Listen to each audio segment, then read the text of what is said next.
Oh, and now get ready to feel some late night morning wood. Oh, yeah. All right. Hey, All right. Can you hear me?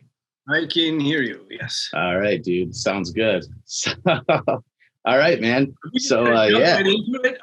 You're gonna like trim this part out, and we're officially getting ready, right? We're about to start it. I don't know. Do you want to like do a clap, or do you want to just kind of like start, just go? Let's just go. All right, dude. I'll probably even leave this part in. So screw it. No. So, dude, you're the freaking head writer of The Boys. I mean, it's like, was okay. Was sure. Okay. You'll always be the one to me and us. So I'm like the Ace Frehley to people who love the original lineup of Kiss. Yeah. Okay. Yeah. Maybe. Do people like Kiss? No, I'm just kidding. Yeah. Dads, old people like me, we grew up loving those guys. Alice Cooper and Kiss. Alice Cooper. I'm down with Alice Cooper. Yeah. I would see Kiss live. I saw a Kiss cover band years ago, and the singer sounded more like Lemmy from Motorhead, and I think it fixed it for me. That's awesome. Yeah. No, I got to see the original 4 members of Kiss in full makeup when I was a little kid, and that's pretty life-changing when you're a little kid. Oh, I would imagine so. Yeah, there's a segue. Speaking of life-changing things when you're a little kid. Yeah, Beavis and Butt-Head. Yeah, I started watching when I was 5, when it came out in 1993. And yeah, it did. How's it feel? Because we have talked a few times for the people listening. How's it feel to meet someone whose life you affected so so hard? It kicks ass. That's a long time ago, which is really weird. Beavis and Butt-Head, the original series, and I've always been proud of it. I loved the show, loved the characters, loved the crew, everybody that worked on the show. But it's a long time ago, and so at times you just sort of fades, and you hear less and less, and so. I think when was it? It was maybe a year ago or so. I was picking up my kid from school and was just scrolling through Instagram, which I don't even check very often. And something that you had posted came up, and I was like, what the hell is this? It was a photo of me in the early days of Beavis and Butt-Head in the office. And I'm like, who is this guy? How did he get this photo? That photo was taken with my camera, and that was a film camera. That was before digital. Yeah, definitely. And so that's how this all started, and it was pretty cool. Like, suddenly I went down this Sean Beard rabbit hole going, who is this guy? And I'm like, Beavis and Butt-Head collector. It's like, damn, this guy's got some cool stuff. I've never seen that. How do you get that thing from Japan? And it was just like, oh my God, this guy is an amazing fan. And so, I've met different fans over the years. Every once in a while, somebody, when they hear what I did, they get all excited and go, man, I want to shake your hand. That show was awesome.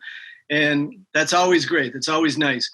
But when I saw what a fan you were, I was like, okay, this might be the biggest fan in the world. I'm pretty sure.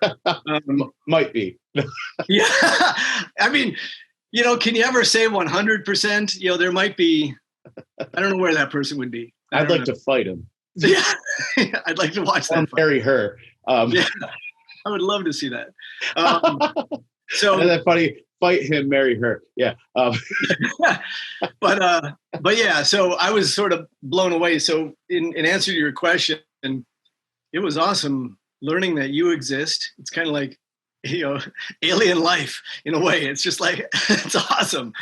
I'm just so impressed with the joy you found in the show we made. Well, thank you for collectibles, just how thorough your passion for the show is.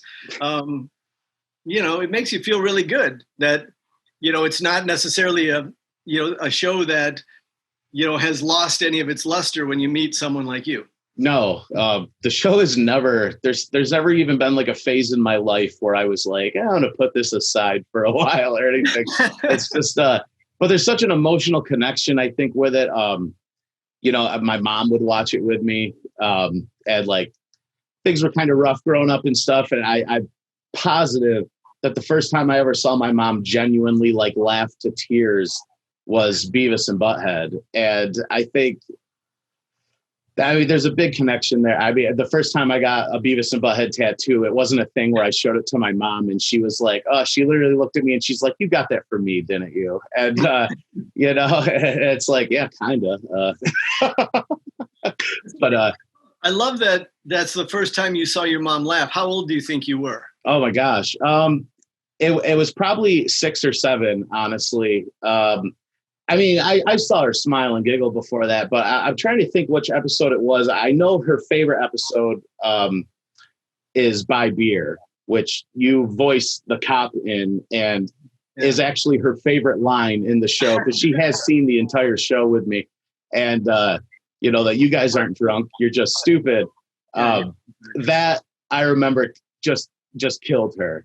I just that when people laugh that hysterically that they just kind of like are losing breath and the tears, and she probably missed the rest of the episode from there, honestly. But it's just and it was awesome for me because my mom is a very pure, like she's so nice that people have asked me if it's fake and it's not type thing, and to see her laugh at Beavis and Butt-Head, something so cynical. It humanized her a lot for me, honestly, it's like, well, so that's what would make my mom really fucking laugh, something like that. That kicks ass. That's awesome. I mean, I don't necessarily view Beavis and Butt-Head as cynical. You're right. There is certainly a dark sense of humor that runs underneath a lot of it, and it's very subversive. Yeah. But so I can understand, like, my mom would have never known, it would have been like watching a foreign film without subtitles if my mom watched Beavis and Butt-Head. So my mom, when I tried to explain what the show was, and she was just like, oh, I don't know, I grew up watching Looney Tunes, it's like different. It's on par. It's different. And then, when I started, when I sold my first script to the show, which was Be All You Can Be, yes. I was so excited, and I was talking to my dad and was trying to share my enthusiasm with my dad. My parents, my mom was from Upper Michigan, my dad is from Wisconsin, and so they're very Midwestern, I guess, like your mom, and I explained the show to my dad, and I said, well, it's about these, 2 14-year-old boys. They're really into heavy metal. They're self-destructive. They're really stupid. I don't think it's necessarily going to be the type of show you're going to like. And he goes, well, do you plan on writing for anything else? But yeah, Dad, eventually. But I'm like really excited about this. I'm actually really excited. Be All You Could Be was your first episode. So you didn't start on the show. You didn't start with the show. Do you remember the first episode that you watched? And I would assume you were a fan as soon as you saw it. Yeah, well, talk baseball. Okay. Spike and Mike's Sick and Twisted Festival of Animation. Right. And so it's kind of a long story, but I was working at Deke Animation doing production on some Saturday morning cartoons. And I was trying to get my break into writing. Actually, the first script I ever sold was for a Super Mario Brothers Saturday morning cartoon. And somewhere in there, the producer who hired me at Deke Animation was in New York, Jack Spillum. And John Andrews, who was hired as the producer for Beavis and Butt-Head, was looking for some writers to contribute to Beavis and Butt-Head. And he happened to ask Jack if he knew of anybody, and Jack recommended me. And I had, at that point, I'd only seen Frog Baseball and Peace, Love, and Understanding. Oh, just the 2 pilots. Yeah, because the show hadn't premiered yet. And and the question was, do you think you could write for this? I said, absolutely. Yeah, absolutely. Growing up in a small town in Wisconsin, loving heavy metal, doing stupid stuff, amusing yourselves with your friends and, breaking stuff, lighting stuff on fire, all of that is like, yes, I know I can write this. And so I sent in a couple of pitches, and Mike picked Be All You Can Be. We got on the phone, talked about it. I had a day job, and so I was writing the script at night, and I sent it in, and I was thrilled. They went straight to record with it. Like, they didn't even ask me to do rewrites. Mike took it straight to record. So then Mike was like, do you have any more ideas? And so then my second one was Scared Straight. And, those early episodes were based on things from when I was younger in my life, I had an Army recruiter come and try to talk me into joining the Army. And, I seriously, considered it. And then even when I was in high school, I made a fake Army recruiting film, showing how this Army recruiter is like outside my house and following me and chasing me. Okay. And so, high school film, and then I turned it into a cartoon, Scared Straight. There was a documentary TV series, when I was a kid, that was kind of scary, where these kids were brought into prison and the prisoners are yelling at them. And then, my dad was in the Wisconsin National Guard. And at one point there was a strike with some of the prisons or the youth detention centers in Wisconsin, and the National Guard had to take over. And my dad, totally unannounced one day, because the National Guard was there and he had to go there. He's like, oh, I just have to stop in and take care of something. And so we had to go through the perimeter gates and into one of the dorms where all these kids were who were incarcerated, that were teenagers. And I just stood there in the middle of all these kids looking at me. And I was like, oh no, I just wondered, like, I think that was a very shrewd move by my dad without ever telling me what and why and what his strategy was. Totally, dude. We never talked about it, ever. It was just one of those things where you're like, that was scary and I don't want to end up there, Yeah, dude. That was smooth on his part, actually. That might be some good parenting. I don't know. Yeah, I'm not sure. It worked. So, that led to Scared Straight. I thought, okay, there's something funny about Beavis and Butt-Head being in there and then really liking the guys in there. And then the next one was Closing Time, correct? Yeah, that's based on a true story. Oh, dude, please tell. Yeah. When I was in college in Wisconsin, me and my buddy Looper, we were hanging out on a Saturday afternoon. I think we'd already been to the bars early, like that Saturday morning. And we were getting something to eat at the Hardee's. Do you know what Hardee's is? I do, yes. Yeah. So we were at Hardee's and the place was pretty empty. And we were, I don't know, I maybe still a little drunk, a little hungover, low energy. And we were sitting there and there was a ceiling fan over our head at our booth. And I looked up and I said, I wonder what would happen if a cheeseburger went into that. And so we started thinking about it. And Looper's the type of guy that, you just plant the seed and you're off.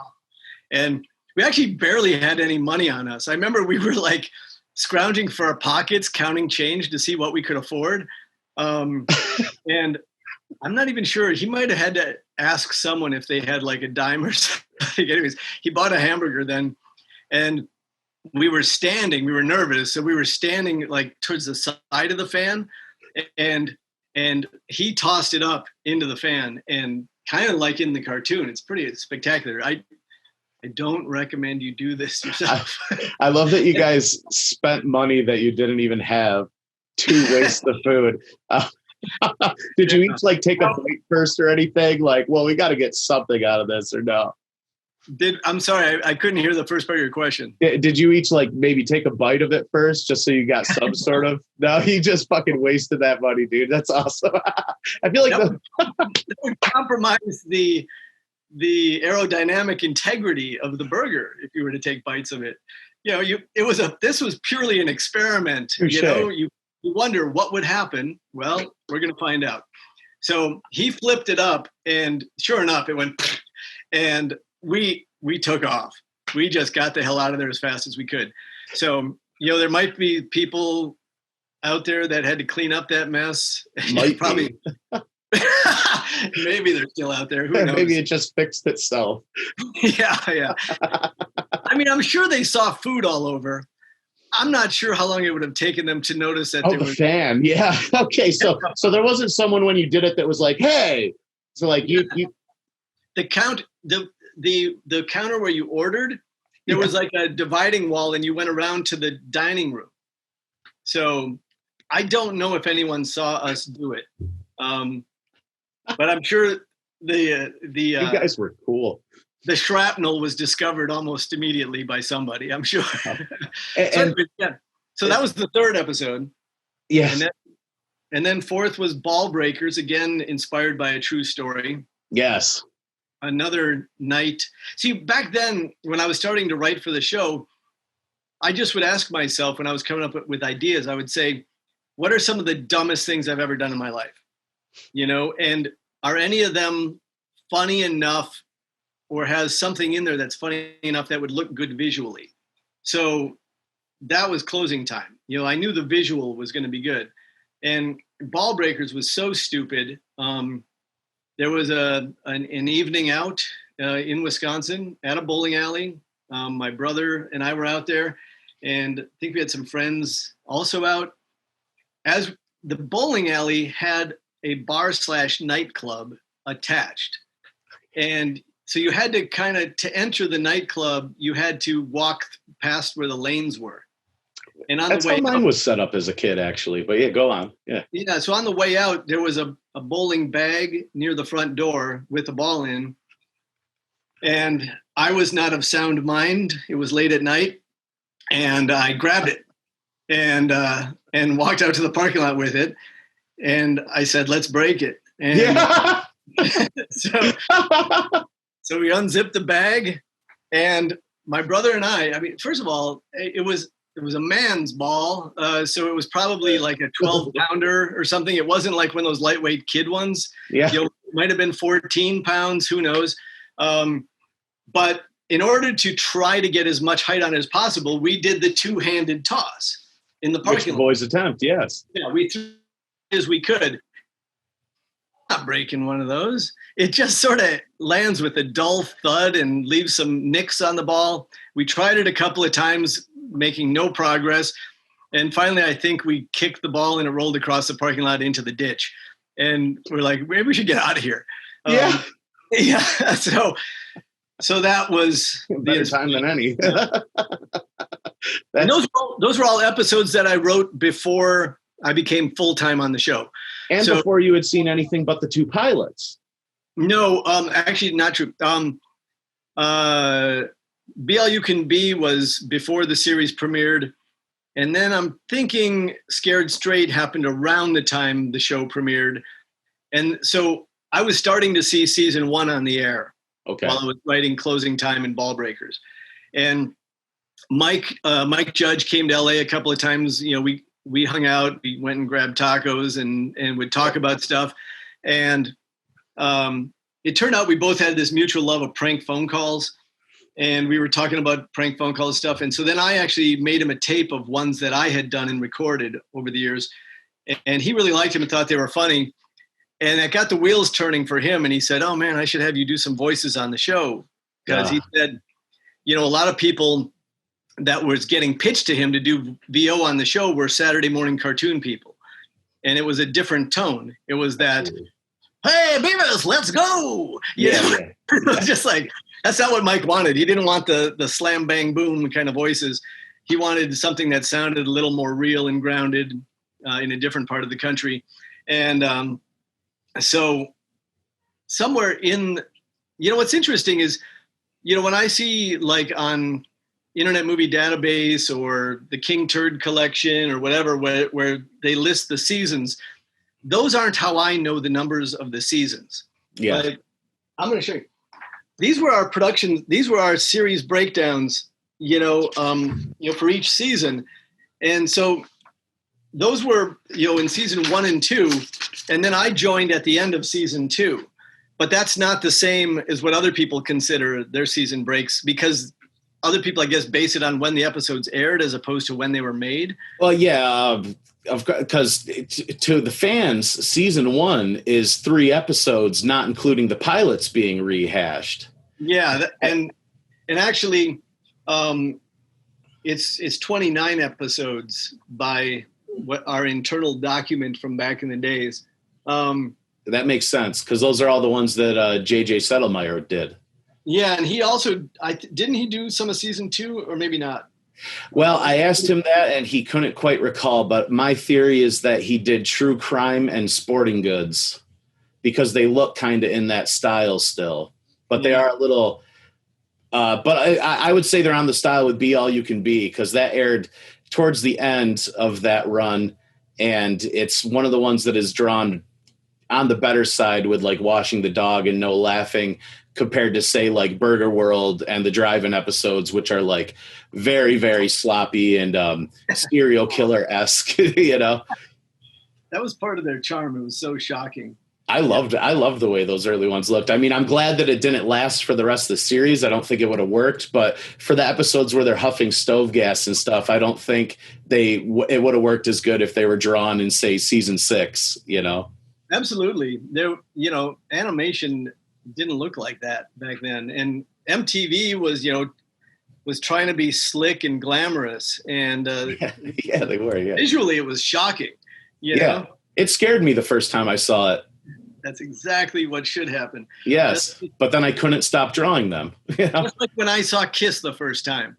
Oh, there you go. All right, cool. Yeah. You're like scared, but you're intrigued. Gotcha.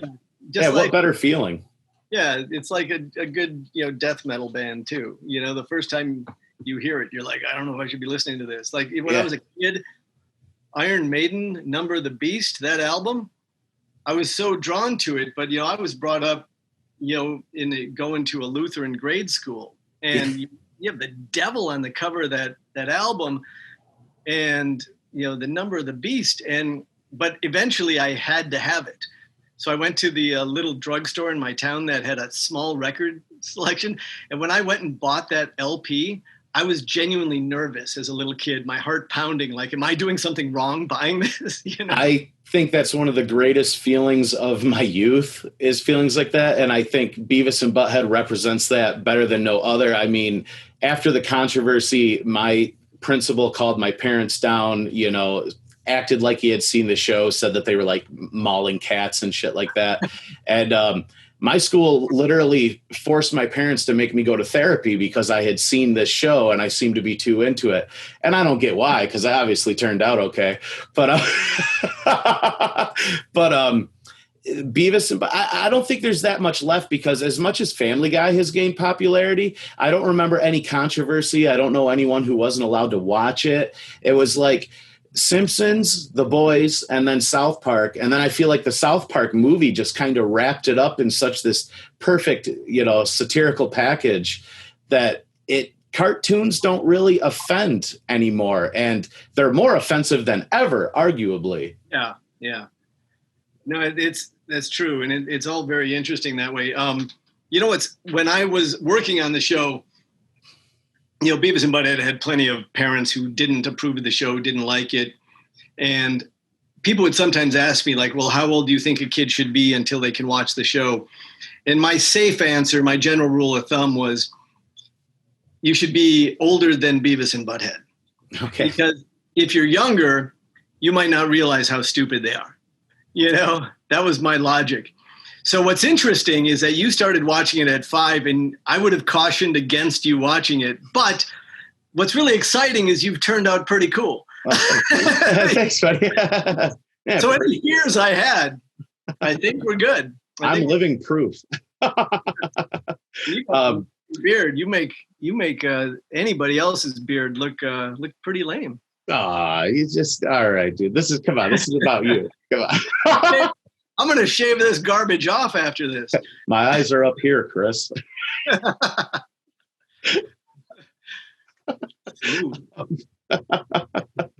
Okay. So then you do the first 4 episodes. Oh yeah, that's right. We were talking. Yeah, that's okay. We'll get back on track once in a while with it. Yeah. And then the controversy obviously hits around that time, I'd imagine. I got to back up. Go ahead. Somewhere in season 2 of the production season 2, Mike had never done an animated series before.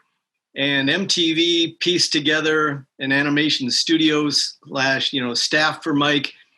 And I think after Mike got in, he started wanting to change some things. And he, I guess, somewhere between the prank phone calls, and he knew I had a little bit of audio production in my background, and I had been working in Saturday morning animation. I knew production really well. I knew all aspects of, old school animation, the whole production process.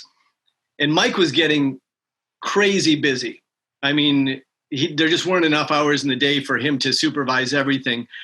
And Mike needed some people that I guess he felt like sort of saw the show closer to him. And I offered a bunch of different things that not many writers, there weren't many people writing on the show who knew the entire animation process from a production standpoint. He also wanted me to do some voices. So they flew me out to New York for 2 days to work 2 record sessions with Mike. And then I gave Mike a little bit of direction when he was behind the microphone, like I would suggest something. And then he put me behind the microphone. The 2 episodes we recorded those 2 days were Cow Tipping and Most Wanted. And which you put Tyler in. Yeah, we also did some a little bit of rewriting and punch up. We would brainstorm like, hey, how do we add something here? How do we make this a little funnier? And it went great. I did the chainsaw wielding farmer in Cow Tipping, and I did Kyler in Most Wanted, and it went really well. So they said they offered for me to move from Los Angeles to New York to become the voice director on the show and then the first full-time staff writer on the show, because up until that point, all the writers were MTV promo writers. Wow. Okay. Yeah, the promo writing department were all these, very cool, hip, talented writers that, could be used anywhere that MTV needed writing, whether it was the awards shows, whether it was those little tiny quirky promos they did. And then there was a few other freelance writers that had just started. So then I came on, and then right after I came on, they brought in 3 other staff writers, Sam Johnson, Chris Marcel, and Guy Maxstone Graham. And so anyways, right after I moved to New York, and we were starting our season 3. And right when I got to New York was the fire controversy. Oh. So I wondered if I had just made a huge mistake. I arrived and people were really down in the office. Like The future of the show was a little uncertain because suddenly Beavis wasn't going to be allowed to say fire anymore. There was the whole, there were some death threats. Mike was getting death threats. So it was a weird time to arrive, to walk in right as that happened. Wow, and that's awesome. This was still 1993. The show premiered in March of 93. Then there was a little hiatus for production to catch up. And then I think it came back on in May. And I moved to New York at the end of September of 93. And because I think the Moreno-Heil thing, which was the biggest one, I think was October 6th, 1993 when that took place. So I think you guys did the VMA thing right before that happened. I think Comedians had just aired, and then the VMA appearance where Beavis was burning the Spaceman Award or whatever there. And I almost feel like that lady saw the VMA performance at a bar or something. Even though Comedians gets blamed, because that happened like directly before that instance. But we'll get into that whole thing later because we have like a whole delve into that. But you don't want to talk about any more about that right now, or do you want to? Shall we? Here, we might as well. Okay. So yeah, I mean, I have talked to Austin Messner, the kid who set the fire in Moraine, Ohio. Became friends with him over the years, honestly. And it's funny because I found him on Facebook. I sent him a message and he replied back to me a year to the date. Wow. And literally told me like, more or less, fuck you, go talk to my mom. She's into this type of shit. And I explained like, no, dude, I'm just like, I'm the same age as you. I'm a nerd. And, I just always kind of wondered what happened to you, what really happened and whatnot. And then he kind of just opened up and told me the whole story about how he had never seen the show, that his mom called the news before she called the fire department that day. Yeah. And that's why in all that news footage, sorry, I have a train going on in the background. I don't know if you could hear that. That's why in all that news footage, suspiciously, like the fire squad is just getting there to put it out and all that footage. I always wondered about that, you know? She more or less had the idea. I know the controversy was already happening. There were the two girls, I believe in Michigan, that imitated the aerosol can scene. And that was kind of verbatim. I've seen that news clip where those girls were like, Butt-Head did this, and the girl correction's like, no, it was Beavis. And it's obvious those two girls were imitating the show. But Austin in particular said he never saw the show. For those who aren't aware of it, his 2-year-old sister died in the fire. The mom blamed the show, which is what led to the big controversy, I think, more than any of the other instances at that point. And, you know, we talked for a bit, and he got back to me the next day, and like such a high honor. He said that talking to me about it was the closure that he always needed. He emancipated himself at 15. His mom is still a drug addict and everything.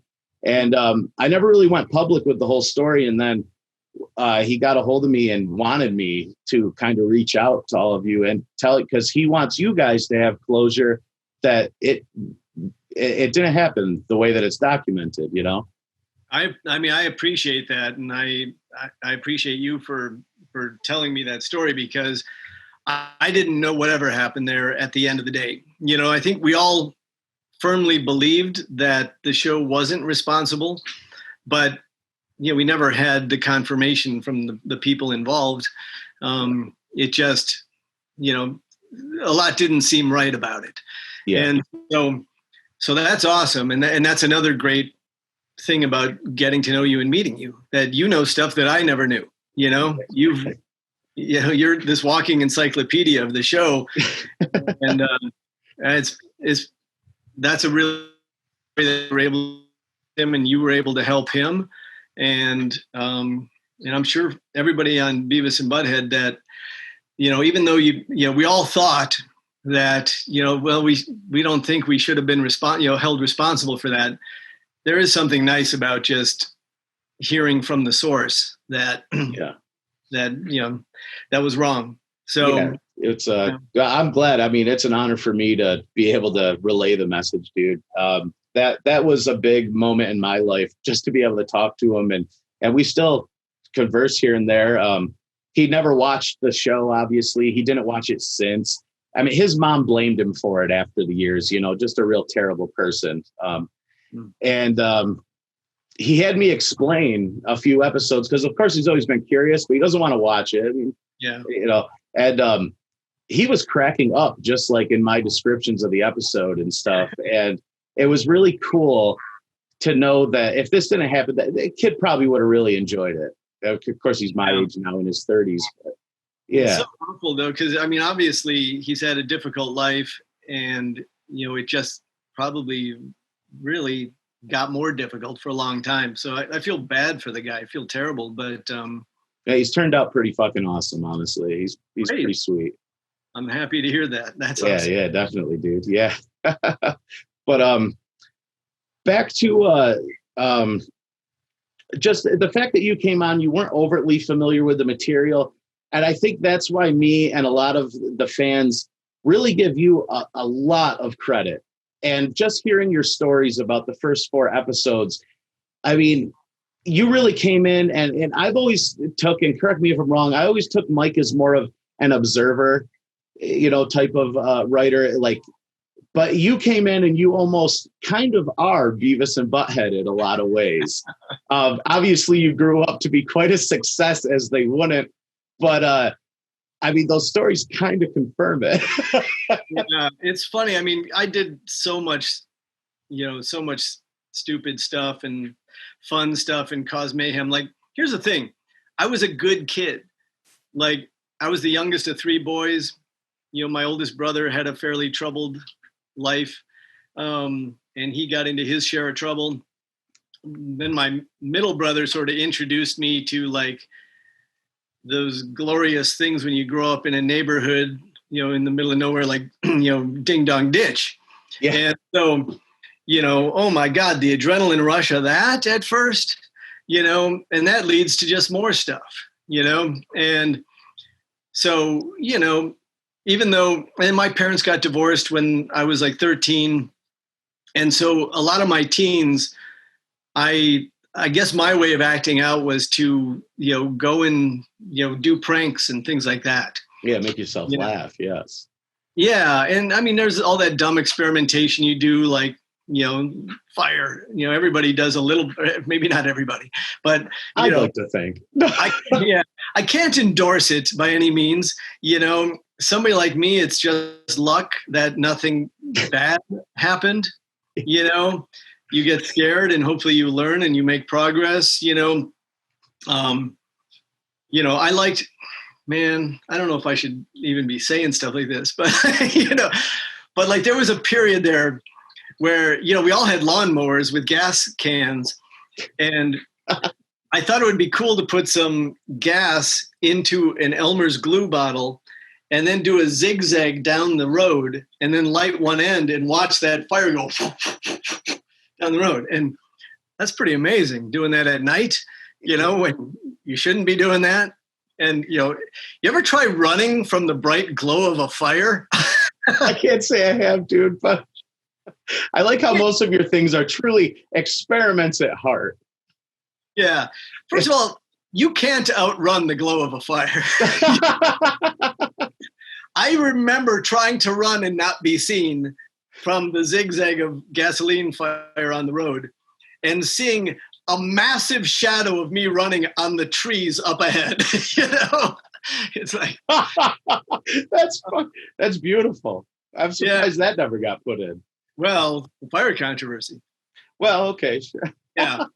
But yeah, there was a lot of stuff, where you just sort of do dumb stuff as a kid, and so you draw on that. You kind of relate to, these characters.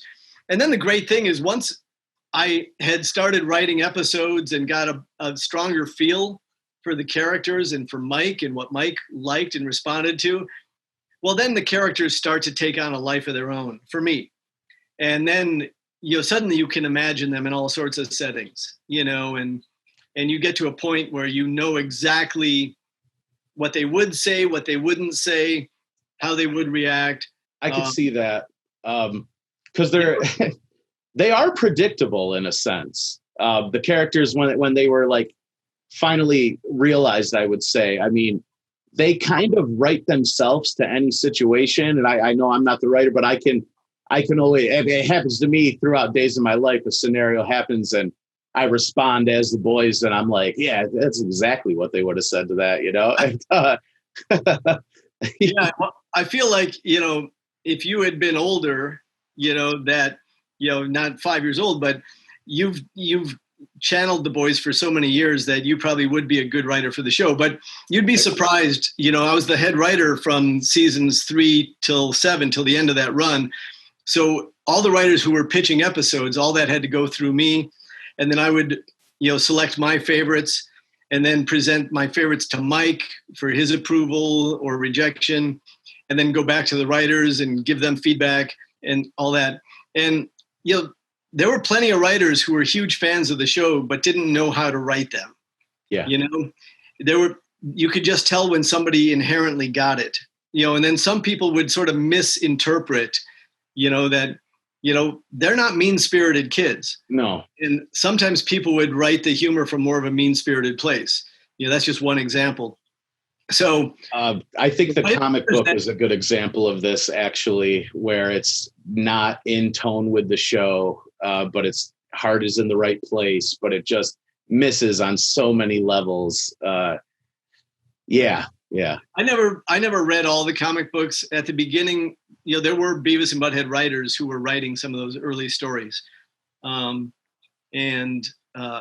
So there were people who knew the voice of the characters who were contributing, but I read the first few comics and then somewhere in there I just stopped. I don't know. Yeah, it's and I mean I own them, obviously. I've read them all. I loved in 1994 being able to actually find Beavis and Butt-Head something in a small town like I live in, and those were the comics. But I remember even at that state, and by 1994, they weren't even fully developed to, let's say, the Do America characters. And it still just seemed like it wanted to be Ren and Stimpy more. It was very gross out humor, eating poop in one. I mean, literally. And I feel like stuff like that could happen in Beavis and Butt-Head, but it would be referenced in like a music video commentary where they'd bring up something that Beavis did, which always made it a lot more funnier than actually witnessing them, do it. And yeah. I mean, I don't, my memory is Mike wasn't exactly a big fan of the comic books.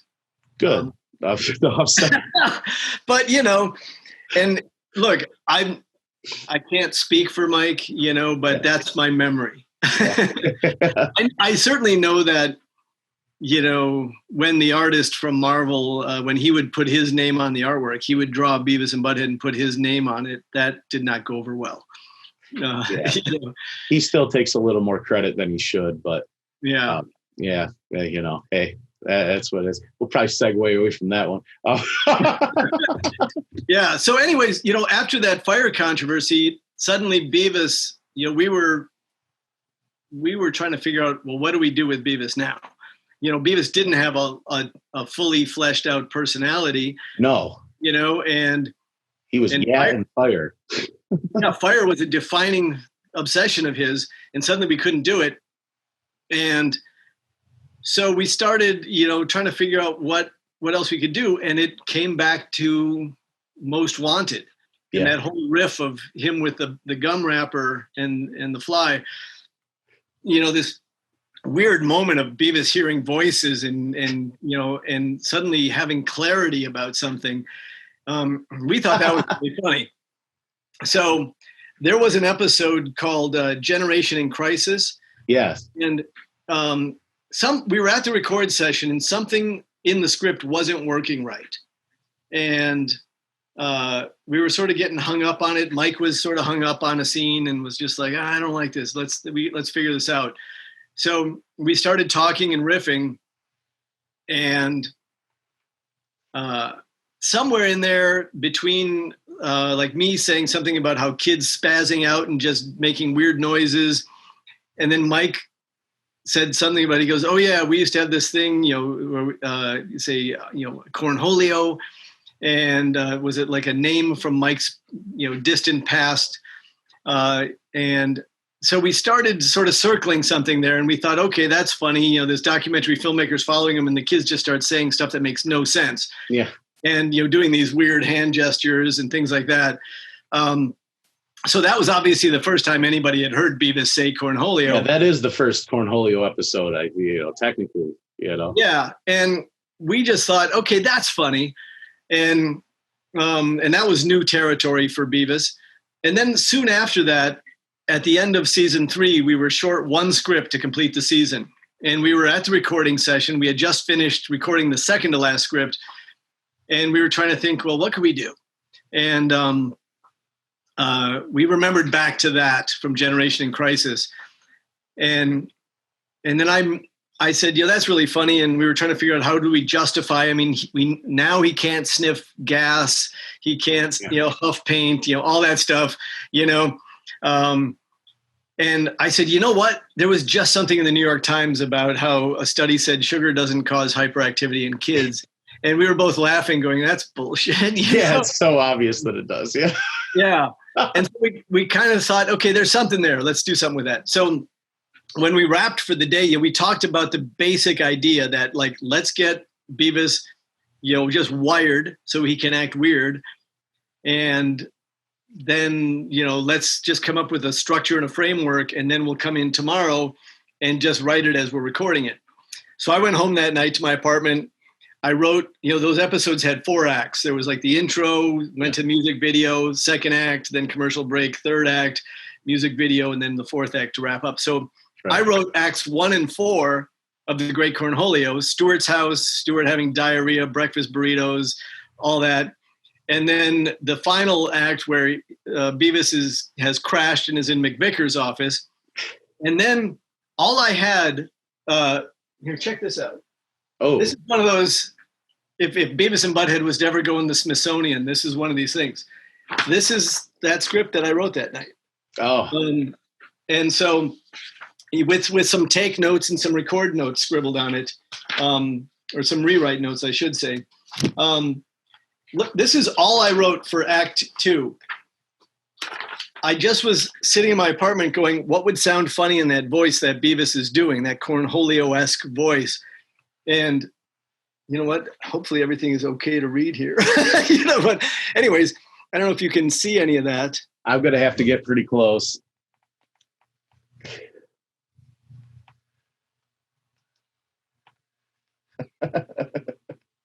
So that was it. You literally wrote Olio. Yeah. So right at the top, I am the great Cornholio. I need teepee for my bunghole, And so my mom, growing up, my mom would refer to toilet paper as TP, And so you wrote the most iconic line, arguably, of the show. Well, I mean, it's certainly one of them, and easily the most famous line I'll ever write in my life. I mean, Cornholio has almost surpassed Beavis and Butt-Head's fame. Try to think of what they would be as icons without Cornholio. That is the go-to. I mean, as a guy who's covered in Beavis and Butt-Head tattoos, that is what people yell at me. Or they say whacking off in my camper. Yeah, I mean, I'd like to think that even without Cornholio, Beavis and Butt-Head, that show was solid and was going to, be just as popular. And we would have stumbled onto something else, and there would have been something equally as awesome. But it was fun when we were in the record session. We were talking about it, and among other things, like I said something to Mike, hey, when I was in grade school, and if one of the boys would fart in class, we would all do this, so you didn't smell as bad. And Mike goes, oh, we used to do this thing. And he pulled his shirt up. So it was like that. And it was like, of course, that's better for animation. You want to see the mouth. And I said, at this Lutheran grade school I went to, we would sometimes do this thing. And pseudo religious pose, like bow down to me, you know. And so we were just riffing on that stuff, and we all thought, okay, we're starting to figure out what he can do with this. And so while we did the recording, we wrote Acts 2 and 3 while we were recording. I mean, look what I wrote for Act 3. Nothing. Oh, okay. Nothing. And then Act 4 was McVicker's office. But so you wrote McVicker's line of spreading prophecies of a great plague. Yeah. I think that's my favorite McVicker line. That fucking. Yeah, I mean, it's right there at the top. Spreading prophecies of a great plague. And so I just love. How did you even come up with that? Like in his mind, he's blown it up into this way. He's almost giving Beavis too much credit. Well, he's an overreactor, I mean, but that just conjured up something funny in my mind. Spreading prophecies of a great plague. I mean, can you and talk about a line that has become relevant nowadays. So that's one of those moments we were talking where the show is relevant again. I feel like McVicker's line there, and it's so like out of context. It's. Well, it captured the imagination in a bit, that like just how scared and freaked out McVicker is of a kid. He's a paranoid guy, yeah. This kid is saying stuff that makes no sense to an adult, an authority figure. And, I mean, there is this line about I would hate for my bungholio to get polio. Yes, that's true. There is a plague reference there. Okay, I never even put that two together. I still like to think that McVicker just pulled it out. Like he's just so paranoid and thinks this kid has like figured something out or whatever. Yeah. Or thinks that he thinks he has. Well, it's just one of those things that even if you don't hear it, like you said, like even if you don't necessarily hear it or make the connection as a viewer, you're like, holy shit, that's crazy. Beavis was talking about a great plague. Well, and then the whole like toilet paper fiasco happens at the beginning of this year. Oh, God. And I mean, it's like, I can't tell you how many times that it came up where it's like Cornholio predicted this 25 years ago. And That is quite insane, honestly. Those two links together. I mean, yeah, wow. Yeah, I mean, I love it when I see this. This year was so surreal in so many ways, and what a horrible year. But one of the few things that has made me smile is when I see somebody posting something with, I need teepee for my bunghole, or, Yeah, he's like in the aisle with no freaking, the aisle's all bare or something, or. Oh yeah, and there's ones where there's like those emergency signs by the roadside that flash letters, and it flashes, I need TV for my bunghole. Yeah, that's literally happened. Like people have snapped a pic. Like someone really put that's amazing. Yeah, somebody painted it on like what looks like a water tower somewhere. I'll tell you one thing. It's kind of crazy on Instagram, because I follow like the Beavis and Butt-Head and the Cornholio hashtag. No exaggeration. 4 people a day will post a picture of their kid with their freaking head, because I still think it's just a thing that kids do. And of course, the parents are instantly like, oh, Cornholio. And it's every time I think that's just so freaking awesome. And it pops up like 3 or 4 times a day. And it has over the years. It's just so timeless. We were, when we recorded that episode, I mean, we were really having fun with it, and nobody knew what we had come up with. And so after the recording, I had to put, first thing after we recorded is I would sit with an audio engineer and cut the dialogue track for the episode, sort of like roughly timed with the selects of all the audio. Okay. So suddenly, and then a script and the audio cassette would go to the director. And it was one of those things where the audio cassette, suddenly you've got just Beavis going, and good, man. It's like, there's just stuff like that. And then all this gibberish. And so I had to sort of write up the script, and then it went to Yvette Kaplan, who was directing the episode. And I'll never forget Yvette walking very nervously into my office and going, Chris, what is this? I don't understand what this is. Because that episode didn't follow the normal protocol where the director would have maybe even read the script and gotten a copy of the script before the record session. Right. She gets it after the fact, and it just didn't make any sense.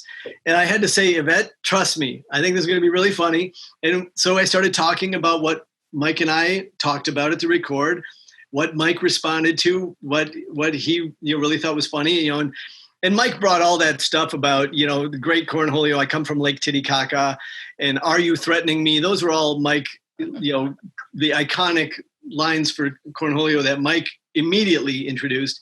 And then some of the stuff we were just riffing on, just because certain things sound funny in that voice. So then Yvette, took that episode and she did great things with it. And, she added some of the shakes, and the shake lines when he's doing all these things. Yes, beautiful. Yeah. And then the head going back and forth, that kind of, yes. Yeah. Here, I've got, when I knew I was going to be talking to you, I went and pulled some stuff from, I've got a couple boxes with some old files. So, oh, dude. The storyboard, the Cornholio storyboard. Oh, wow. Yeah. Can I have that? like here, you'll even see, this is interesting. I don't even know who marked this, but you can see like Beavis sort of with those little bubbles popping, but somebody with a blue pencil put X's through them, but because that was from Most Wanted, those little bubbles. Oh yes, of course. Wow. Yeah. I love the storyboard art. That's fantastic. Yeah. So, and you got all this stuff at Stewart's house, Oh, wow. Yeah. Anyways. Beautiful. So this was a turning point in the series, that episode, because suddenly we stumbled onto something that we felt really good about. And from that point on, they asked me, John Andrews, Mike Judge, they asked me if I would want to be the head writer of the show. So this was November of '93. And, Mike and I were clicking. We were doing some rewrites at the record sessions. The previous head writer of the show up until that point, Glenn Eichler, really smart, really funny guy. but I think Mike wanted to take things in a slightly different direction, and Mike and I were working together really well. So at that point, they asked me to be the head writer. Glenn, of course, ended up, co-show running the Daria series with Susie Lynn, and they did an amazing job with that show. So, So Cornholio is the point where I became the head writer and stayed the head writer the rest of the way. So that meant that the outside writers, our freelance writers, all their pitches would come through me.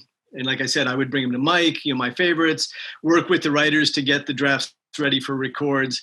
And so I was the head writer and voice director of the show. So, and this is backpedaling a bit. Was the first voice you technically did in cow tipping, and you are the guy who is doing a Got Milk ad on the TV, who says he has someone has a restraining order against him? Would that? Wow. You know what? I haven't watched the episode in a while. That sounds right. What's the dialogue? Do you remember? I can't remember his name, but he's like, some girl has a restraining order against me, but I drink milk, so it's okay, or something like that. Yeah, I'm pretty sure that is me. Yeah. It's like I don't have a complete list of every character I did. Like we're working on it. Yeah, I know. I gotta, the IMDb page has most of it, but not everything. And even there, sometimes it's weird. Something will get pulled off and you're like, why was that not on there? It used to be. And then you just have to, write somebody and go, hey, that's supposed to be back. That does sound like, I'm pretty sure that was me. I'll have to verify it after we talk. But a real soft-spoken guy doing that line. Yeah. Yeah, it's one of the more random jokes in that era of the show, that's for sure. It's just like, where because you wrote cow tipping too, did you not? I did not. Okay. I did not. That one, man, am I going to be able to remember who did that? J. Stewart Burns and Jeff Rodkey. Okay. I've never met those guys. Okay. They wrote a couple of episodes. So yeah, they wrote those. Guy Maxstone Graham wrote Most Wanted. Yes, he did. Yes, he told me that recently, actually. Yes. Yeah, and I know Guy well. We shared an office for a little while. He wrote a lot of episodes. Another, let's get on Guy for a second, because people will have to look up a picture of him to get the reference. But the Patsy's dad is, and now it's funny because a guy joined the MySpace group on Facebook. He was about to do MySpace and confirmed this for us. But for years, people had this theory that the Patsy dad was related to the voice, because he and his son are the only other characters in the show that have this very big head thing going on. But apparently that character is based off of Guy's appearance. Absolutely. Yeah. Yeah. And it was Guy doing the voice. It is Guy doing the voice. So they brought him back for the 2011 season then, because he's a character in, I think, 2 episodes. Yeah, Guy, it was funny. He had never done a voiceover, as a lot of people. Like we had professional VO people, a couple of celebrities, and then sometimes some non-actors would come in. And I remember, Guy hadn't done anything like that before. And I gave him a piece of direction where I just said, don't read it like you're acting. You have to deliver it like convincingly, like you're really talking to me as another person. And that's all. Guy is a really smart person. He just flipped the switch in his head, and Mike and I were out in the control room behind the glass, just busting up at his line readings. Really funny stuff. I'm trying to think, was his first episode the Patsy's episode? I'm pretty sure. I think so. Yeah. Yes. Yeah. Sam Johnson, who's one of the writers on the show, one of the other Patsy's was designed after him too. One of the kids. Yeah. Yeah. Trying to picture the other ones. I know there's one that has like the short, curly, blonde hair. Is that him? Yeah, yeah. I don't think that kid has any. No, that kid has one line. He's like, "That old man hit me in the throat with his cane." Yeah, Sam's really funny at voices too. He did voices for a bunch of episodes. Sam Johnson, Chris Marshall, amazingly successful, talented writers. They were on Frasier for years. They're currently on What We Do in the Shadows. Okay. So Have you ever been recognized for your voices in public? Has anyone been like, I know this voice from somewhere? No, I don't think voice. I don't think so. Once I was at a trade show, like a video trade show in New York City, and I'd been given like a comp pass, and I think my name must have been on the pass. And as I walked past a booth, a guy said, "Hey, when are we going to see some new episodes of The Boys?" And I was like, "What?" That's awesome, dude. And I couldn't believe he recognized my name on my name tag and made the connection. I wonder if that guy's in the group. He sounds pretty cool.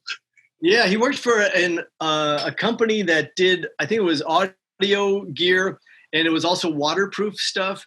And I think he sent me a couple of things from his company, like a little waterproof case. And then I think I sent him something Beavis and Butt-Head swag like. So that was pretty nice. But I don't think anybody's ever recognized my voice. My voice is a little hoarse today, a little raw today. So a little what?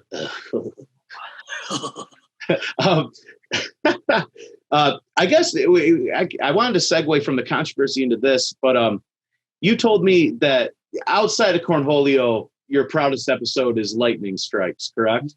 Yeah. Because elaborate, that was your way to respond to the controversy. Well, that was a whole different controversy. So I want to say that was like February of 94. I remember coming into the office one morning, and Sam and Chris were there, and they said, "Way to go, Chris." And I was like, "What?" They go, "Your episode caused a baby's death." Oh, Ball Breakers. Yeah. I was like, yes. What? And they showed me the front page of the New York Post. So this is on the heels of the fire controversy. And I was like reading the paper going, what is this? And I still have a copy of that issue of the New York Post. You know, it had this photo of this baby, just a beautiful baby's face filling the whole front page of the New York Post. And I think the headline said something like "Death from Above." Horrible, horrible, sad tragedy. Someone in Newark, New Jersey threw a bowling ball off a freeway overpass. As I understand it, it landed, it bounced off the front of a truck, like the front of a semi-truck, the front bumper, went over the dividing lane through the front windshield of a station wagon into the back seat, and it hit a baby and killed it. Horrible story. Absolutely awful. So you can imagine how I felt reading this and wondering, like, oh my God, is that possible that an episode I wrote that was just based on something stupid I did, is it responsible for a child's death? I mean, it absolutely shook me to my core. And then as you read in the article, there was a separate small article where this woman from the group Morality and Media was making a connection to Beavis and Butt-Head, which is why suddenly we had a new controversy. And I spent a good day really soul searching and wrestling with, am I responsible in some way? And that was really difficult. That was a really awful thing. Certainly I would never, want to promote something that would, put lives at danger. In Ball Breakers, there's some questionable stuff. I mean, Beavis and Butt-Head repeatedly hurt themselves, as they always did. Yeah. But they did drop the bowling ball off a roof onto the sidewalk, which was a very David Letterman thing. Letterman filmed his show like 3 blocks from us in New York City, and he was dropping stuff, watermelons, bowling balls off the roof all the time. And, in the episode, Beavis says, "What about all those people down below?" And Butt-Head goes, "Don't worry, dude, they'll move." And you hear the people scream as they scatter. So I guess that's what people could point to and say, well, that's what this kid was doing. Well, a day or so later, they arrested the kid who did it. And the first questions they asked, before, the media asked immediately, "Did you watch Beavis and Butt-Head? Did you get the idea from Beavis and Butt-Head?" And the kid said no, that he hadn't seen Beavis and Butt-Head. He was like a teenager, I think, late teens maybe. And he said no. And that was huge for us because because of her going to the media before he was arrested, she provided him with an alibi to further her cause for this group Morality in Media, which was trying to go after us and just looking for anything. So she provided an alibi to him. And luckily for us, this kid didn't see that. Otherwise, he might have answered differently. That shouldn't be the first question you ask somebody, when you arrest them. But so then I really felt that relief of like, okay, it's not directly responsible. But it was a concern coming off the fire controversy. MTV was really scared about this show causing any trouble. And so, but MTV, they cut all the fire references. Like, as far as we know, those master tapes don't even exist to those original episodes anymore. They only exist by people who've collected them and home taped them. So anyways, I was looking for some way to respond. I was frustrated that MTV had zero response to this woman, Betsy Ween. And that was the woman from Morality in Media. Yeah. So I wrote Lightning Strikes as my answer to that, and so I just thought it was funny, this idea that they're watching PBS, which is exactly what Beavis and Butt-Head wouldn't watch. But if you watch enough PBS, there's something in there that would be imitatable that could lead you into trouble. Yeah, absolutely. Yeah.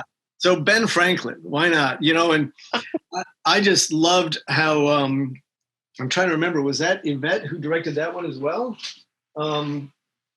Yeah, that was Yvette who directed Lightning Strikes. And I loved the way she played out the first act between them watching Ben Franklin and the lightning and the kite and then the storm coming in. Oh, it's beautiful. Yes. Yeah. And I just love the dumb jokes about like, you're watching PBS and it's like, he said BS, but he said P. Yeah, then he said P. Beavis is so simple. Yeah. Served up for you right there. And, at the time, the show was made in New York City. Howard Stern was so huge in the 90s there in New York. So then I decided, they get electrocuted imitating Ben Franklin. They end up in the hospital. This woman is desperate to pin it on anything, but what she won't do is pin it on PBS, and Benjamin Franklin. Yeah, because she's looking at she's looking at the TV listings and she even sees it and says, no, couldn't be. That's right. And then she goes, well, what else, they're like, well, the dude had long hair and glasses. She's like, Howard Stern? Yeah. So I thought, Howard, the FCC was going after Howard constantly in those days. So I think he could relate. And he's also a big fan. Yeah. And he had Mike on the show. And so he loved interviewing Mike. And so then, we all know Beavis and Butt-Head watch music videos, and music videos have plenty of violence and bad behavior. At least they did back then. And I guess they still do. Yeah, they did. Yeah, dude. They're just not on TV now. They're on YouTube. Yeah. And so, I just wanted that whole message about that chick's a dumbass, And of course, you called her Betsy Wiener. Betsy Wiener from Decency in Media, or DIM. And I just like the line, she says, clearly children are imitating what they see on TV. Yeah. And I was just like, well, I hope nobody imitates her. Yeah. And I never heard anything about her after that. So I'm not sure what happened. I don't know if she was sort of disgraced in that community for, rushing to the media and putting out these. Well, it is, in my opinion, the most important episode of the show. And if I could be so bold, when that episode aired, I cried at the end because that whole thing really hit me hard. And I just thought, if you could take those characters and make that hard of a response with them, dude, so much props to you. That is the most important episode of The Boys to me. Well, it was satisfying to make a statement that answered, we had been under attack for months, getting blamed for all sorts of stuff. And since MTV never did any official, like, to really stand up and defend the show and, instead of just, trimming stuff out, it felt really satisfying to make a strong statement and, basically to give the finger right back to her. And, and she obviously totally mishandled it all just to try to gain her, to further her own cause. Absolutely. You can't exploit a child's death to further your own cause, at the expense of a lie. Exactly. She's just as much a piece of shit as the people who blame the show, knowing that it wasn't at fault, the parents. And so, yeah, I agree. Hats off to you on that episode, man. I can't fucking just shake your hand over the thing. Yeah, absolutely, dude. Where was I going to go with this? That was your response. Have you ever thought about the South Park movie being literally a movie that stands up for Beavis and Butt-Head? It's been a long time since I've watched the South Park movie, but I was certainly aware, that there seemed to be a nod, in a few things. Heck, I don't even know, many years ago I met, Trey Parker and Matt Stone, and they were great. And there was even a brief moment where it looked like there might be an opportunity for me to write for them. But I was in New York, they were in California, and it didn't work out at the time. It's kind of one of those things where you're like, damn, that would have been pretty cool. I wish I could have. I would love a South Park episode by you, man. Wow. Yeah. Yeah, I know. Well, South Park might go for another 20 years, so maybe there's still a chance. Who knows? I think it's probably going to happen. Yeah. Yeah. But when I met with them in person, they were big Beavis and Butt-Head fans, and they were great to talk to about it. So, but I have not spoken to them since I saw the movie when it came out. So there's no way of me knowing exactly what they were thinking. But I also thought, Terrence and Phillip just killed me. And even their initials are TP, and maybe that's me reading too far into it. No, and the color scheme is there, and they're in front of a couch, and they're two-dimensional characters that are predictable in a sense. And incredible. Matt and Trey have said that Beavis and Butt-Head is to them the Blues. It's the same thing over and over again, but it never gets old, which is one of the best compliments. I mean, that's just a testament to how awesome those two guys are. Yeah. I mean, they're incredibly talented. In the movie, to refresh your memory, the four boys go see the Terrence and Phillip movie. Kenny imitates a scene with lighting his fart on fire, which leads to his death, which leads to the parents blaming Canada because it's the country that airs the show. And through all that, at the end, when Kenny takes off his hood and speaks and says those, 3-word goodbye, you guys, that's Mike Judge. I don't even, did you know that Mike did the voice of Kenny in the South Park movie when he's unhooded?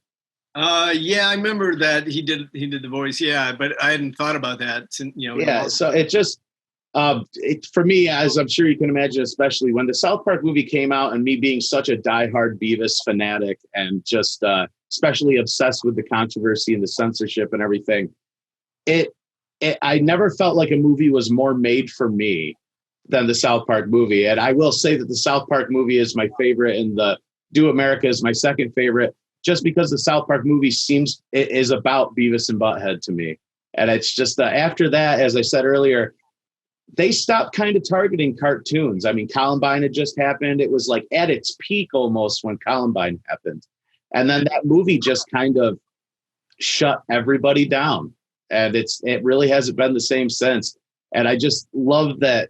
I don't know if you guys saw it that way, but this movie is a love letter to you guys. And it's the only South Park movie. And how magnificent is that? It's just beautiful. Well, I mean, I don't know if that's cool. That's a very cool way of looking at it. So I appreciate you saying that. And clearly, I'm sure Mike was a big influence to them in some way, at least in those early days. So that's awesome. Yeah. It's pretty cool. Going into other episodes you wrote, I mean, you wrote the Christmas special, correct? I was a writer on it. Yeah, I mean, there was a different first draft. I did a pretty good rewrite of it. But yeah. Which do you prefer of the two? Oh man, I don't think I've ever been asked that. There's stuff I really like about both of them. They're pretty perfect. Yeah, I don't know that I can't give you a definitive answer right now. Okay, that's okay, dude. I think Beavis has one of his most touching lines in that when he comes back, and the lesson that he learned is that things are going to be okay because someday he's going to have a VCR with some porn. And this is the whole point of the experience he just went through. Yeah. It's such a, I mean, there are so many standout episodes that you wrote A Great Day. Yeah. In my opinion, that is the episode. Over the years, I've tried to figure out what episode do you show someone first of Beavis and Butt-Head? It's a very hard question. And I came to A Great Day. There is something very special about how they don't necessarily do much. They simply react. You almost captured the music video segment in a storyline. Yeah, it's funny. Man, the title of that episode actually came to me from, there's a famous photo called A Great Day in Harlem of all these, famous African-American musicians, all posing in front of a brownstone. And it's an amazing photo. And I loved that idea of a great day, and so somewhere early on in thinking of that episode, when I thought of that photo and the name, the title, A Great Day, suddenly it started to become really clear and what would be like the most perfect day for them. It's one of those episodes that, oddly enough, I've heard from a few people over the years that that's their favorite. And that's cool to hear. That's really cool to hear because there's so many great episodes and there's, by many different writers. I have my personal favorites. Everybody's got their personal favorites. So it's nice sometimes when you hear somebody and they really respond to one that you wrote. A writer I worked with years ago said that he was in a writer's room where a guy said, "This is like a perfect episode." And I said, well, that's ridiculously high praise. Like that's going too far, but I appreciate hearing that. Speaking of A Great Day, he was? Yes. I agree. That is a perfect episode. That is, and every person that I have shown that episode to get them into Beavis and Butt-Head, it has never failed. Like they instantly get the dynamic of what these characters are about. Not everything about the boys is in that episode, but I feel like the surface, the most important, their reactions, what they think is cool. The fact that something terrible happens, but to them it breaks up the monotony. Therefore, it's good. And then, of course, when they run into the guy who I think, well, you can confirm it. Did he kill his wife? Yeah, I think he did. Yeah. I love that scene. That's my favorite scene of the whole episode, where he gives them money. Yeah, it's probably not blood. I think that's my favorite Beavis line ever in that episode where they give him the dead bird. And so he gives him $20 and Beavis is like, someday I hope I'm like that. Kid finds a dead bird, you give him $20 for it. Now that's cool. I'll grant you that. Like, there are some things in episodes that I've written that I can actually look back and still genuinely appreciate, and that's one of them. Like, every once in a while, I can watch an old episode, and even one that I wrote, and something will make me laugh. Sometimes it's just the artwork or the direction, the expression on the boy's face.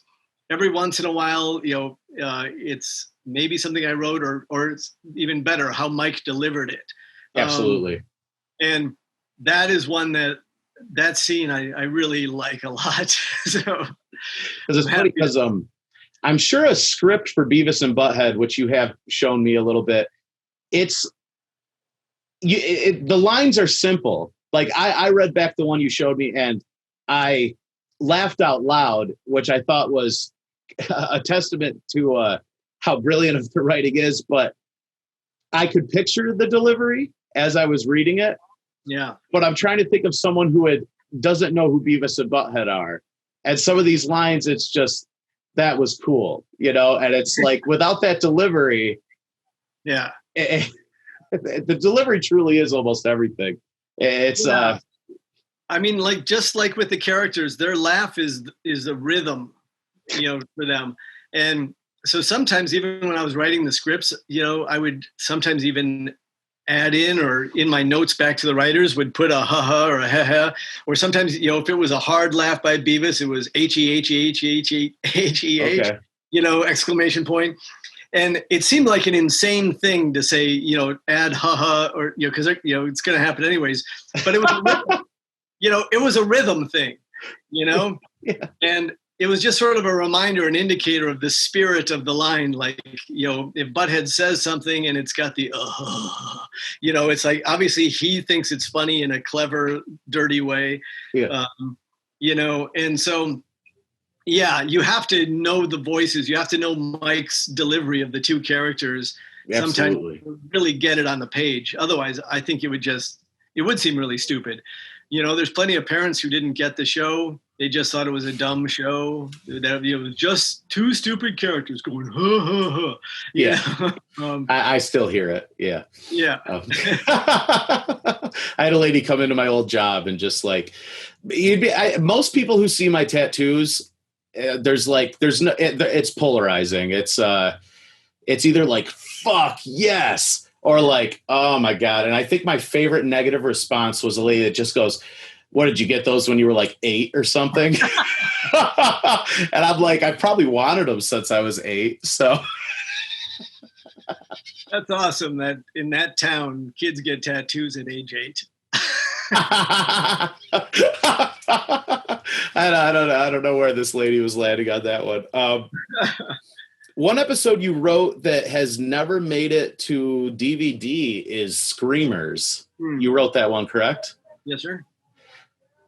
That's a shame. I mean, that's one of the greatest episodes. How do you feel about it not getting on the DVD sets? Is it not one of your favorites by any means? I mean, there's something you voiced the cop in it, I believe. Yeah, the screaming cop. That was fun. Yeah, he was really loud. Yeah. Look, it's a super simple premise, that one. Very. So that could be a reason. When we started releasing home videos, like I was asked to come up with the titles for the home videos and then sort of episodes, and then get Mike to sign off. Like, here's 8 to 10 episodes that'll be on this one. Okay, here's the title. There Goes the Neighborhood. Or, yes. Work Sucks. I just made a pillow out of. I saw that picture you posted. That's awesome. But so, and then I would actually, the group of people, we had a small office of people doing, a lot of the merchandise and the marketing that was, right next to the Beavis and Butt-Head production. And so I would get to give feedback on the stuff and help, give notes to, like, for the artwork and all that. But all the episodes, and then I would write the copy on the back of the box, and all the episodes that were on there, Mike had to approve. So every once in a while, if I suggested, 10 episodes, he would say, nah, I don't really like that one that much. Take that off. Let's put something else in. And then I would suggest a couple, or he would suggest one. And so it worked that way for a while. I mean, eventually after Beavis and Butt-Head all wrapped up and I moved on, they were still making some home videos. So I didn't have anything to do with those. But I think, in general, Mike wanted out his favorite episodes on those. So I don't know if there's something in there that he just doesn't particularly like. But, for There Goes the Neighborhood, that was the first tape I got as a kid, and Good Credit and Home Improvement is incredibly butchered. The paint thinner scene is missing on Good Credit. I don't know if you remember, there's a scene where he's going to burn the credit card with a lighter and stuff like that. Do you remember that ever being a topic of discussion? Like, okay, we'll put those episodes in, but we only have the edited masters, or we're being forced to edit them, or... I don't remember it ever being a discussion, really. It's weird because, like, once I got, once I wrote the copy and the episodes were decided on, that was kind of the last I saw of it until it came out. Right. So I wasn't included in any further discussions after that point. I don't know if they ever mentioned it to Mike. I would suspect they didn't, because Mike would not have been happy with those butchered episodes. Oh, they're so butchered. Yeah. So I get the feeling MTV, once they said, okay, here's the episodes, let's go, they just did what they wanted to do. What's funny too is on the first pressings of those tapes, they would come with a sticker on the outside of the shrink wrap that said like, finally, no music video interruptions. And then like, here we are decades later and people are like, there's no freaking music videos on any of these home video releases. And like, apparently they must have thought at the beginning that people didn't like those parts maybe, or maybe that was MTV's thought, because they kind of pushed that agenda of like, here you go, the way you want to see it. Yeah, I think I think it's a lie by MTV, because the bottom line is it was music royalties and rights and money. That's all it was about. Yeah. As far as I know, that's what it was all about, was they didn't want to pay for the licensing where they'd have to pay each of those bands. So I think that's trying to create your own reality by saying, yeah, finally, it's like, I mean, finally, less of the show. There were people that just said, hey, I like the cartoons. I wish they weren't interrupted by music videos. There were plenty of people that thought the music video portions of the show was the funniest. So that's what I usually hear. As a kid, I've told you, I didn't care for the music video segments. As an adult, I love them. But it does kind of irk me a bit when people say that they didn't like the stories and they only like the music video commentaries. I just can't grasp how you can feel that way and still like these characters. That's always been a strange one to me. Yeah, I mean, the music video commentaries allowed Mike to really riff and come up with some incredibly inspired dialogue that wouldn't have been in a typical episode. And I think sometimes the stuff that Mike was riffing on in the music videos actually would sort of influence something in a future episode. I can't give you a specific example, but I can think of some, but I can't. But I know exactly what you're talking about. Did you pick any of the music videos back then or write for them? Yeah, in the early days, when I was writing those first episodes, Be All You Can Be and Scared Straight, I was asked to write, music video comments. And again, the show was in New York, I was in Los Angeles, and they would mail me VHS tapes of, with like 20, 30 music videos on them. And then I would write like 10 jokes, back and forth riffs of Beavis and Butt-Head. And then, you'd have to fax in your jokes. You couldn't even email them then. They paid me $10 a music video. Really? Do you remember the first one you did by chance? No, I don't. The first one I remember talking about with Mike was there was a Peter Murphy video. And I had written a line that Mike really liked, that Butthead said something like, I'm not someone to give, was it, I can't remember. Shit. I'm sorry. I'm spacing on it. It was like health advice or dietary advice or something like that. But that dude looks like he should eat a steak. Oh yeah, of course. Yeah. Yeah. Or that dude looks like he really needs to eat a steak, because he was very pale and skinny. Yeah. And Mike really liked that. He recorded it. But somebody on the show who was, responsible for like picking that video, I guess, was a big Peter Murphy fan and did not appreciate that joke. So Mike told me, he was like, oh yeah, I had a little bit of an argument over that joke. No shit. That's awesome. Yeah. Yeah. And there was another one. You know what? You'll probably remember the video. I can't remember the band or the video offhand, but an early one that Mike really responded to was, all I did was, there was like a backyard barbecue going on, and I had Butthead this is all it said. It said Butthead, and then it said families. And so, That's an important piece of Butthead's character, that line, because that came in play a lot. I always took that as like almost as if Butthead's acknowledging something that they don't have. Right. But he's mocking it because it's like, that's so weird and alien to, like, how stupid, acting like a family. Yeah, dads, he'd bust out that one sometimes. No, I get where you're coming from, because there's that one video where there's like a kid, I think it's a Kiss video, where a kid's sitting with his family for dinner, and Butthead's like, "Why is that kid eating with those old people?" So he can't even grasp it. Yeah. I think that's the video for "I Love It Loud." Yeah. But yeah, there's something funny about a one-word joke. Families, because that's a condescending line. That's a mocking line. Yeah. And that came from me in a way, in that, my parents got divorced, when I was 13. So when I was a teenager, there weren't many family meals, and I remember in high school, there was a girl who I'd asked to prom, and, sometimes she would have an excuse why she couldn't do something, because, she was doing something with her family. And I was like, families? When you're a teenager, you're just like, you have these extreme reactions to things that a normal person wouldn't. Yeah. But to like, me, they tuck you into that was an excuse I couldn't use, family. So it jarred me when I heard it. That's pretty awesome, man. I mean, that did become like a big reoccurring kind of gag in Butthead's dialect, Yeah. Like I said, like a one-word joke is. Yeah. Well, that's how the beauty to the simplicity of the boys, I feel. There is a lot of depth and there is a lot of substance, but it is not in your face. It's not beating you over the head with it. And I think that's what makes it that much more special.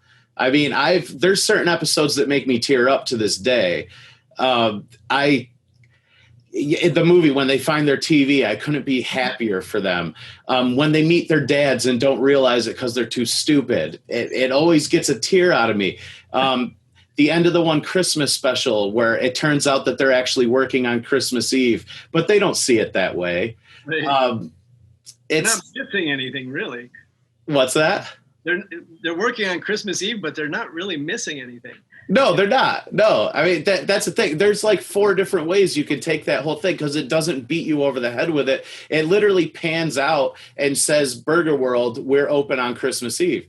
And it's kind of like ending on this bittersweet it's kind of all in how you take it, really. There's one episode where they go to the wedding and then they're sitting outside afterwards and they're like going on about how if you get married, you're just sitting next to the same person saying the same crap over and over. And Beavis is like, oh yeah. And you probably got to, and Beavis just keeps going, oh yeah.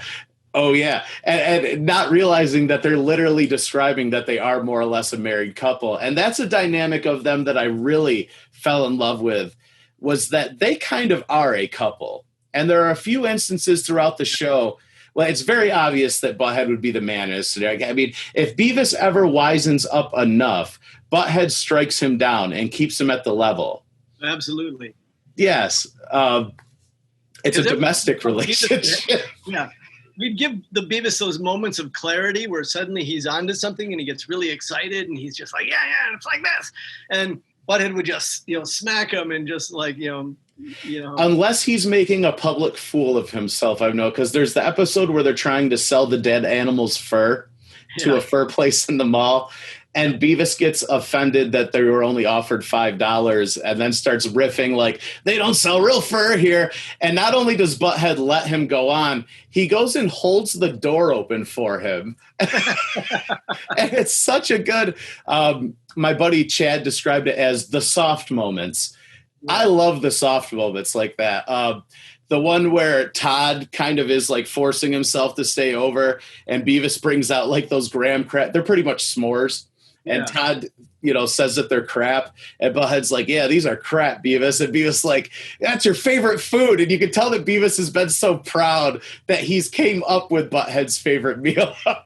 And he's so defensive that he just ripped on it for him. It's just, I love those moments, that dynamic. And I feel like casual viewers probably miss that side of it because it's not beating you over the head with it whatsoever, Yeah, like there's like those little throwaway lines sometimes that always make me laugh. Beavis goes to the bathroom, comes out and says, "Hey, how's it going?" Yeah.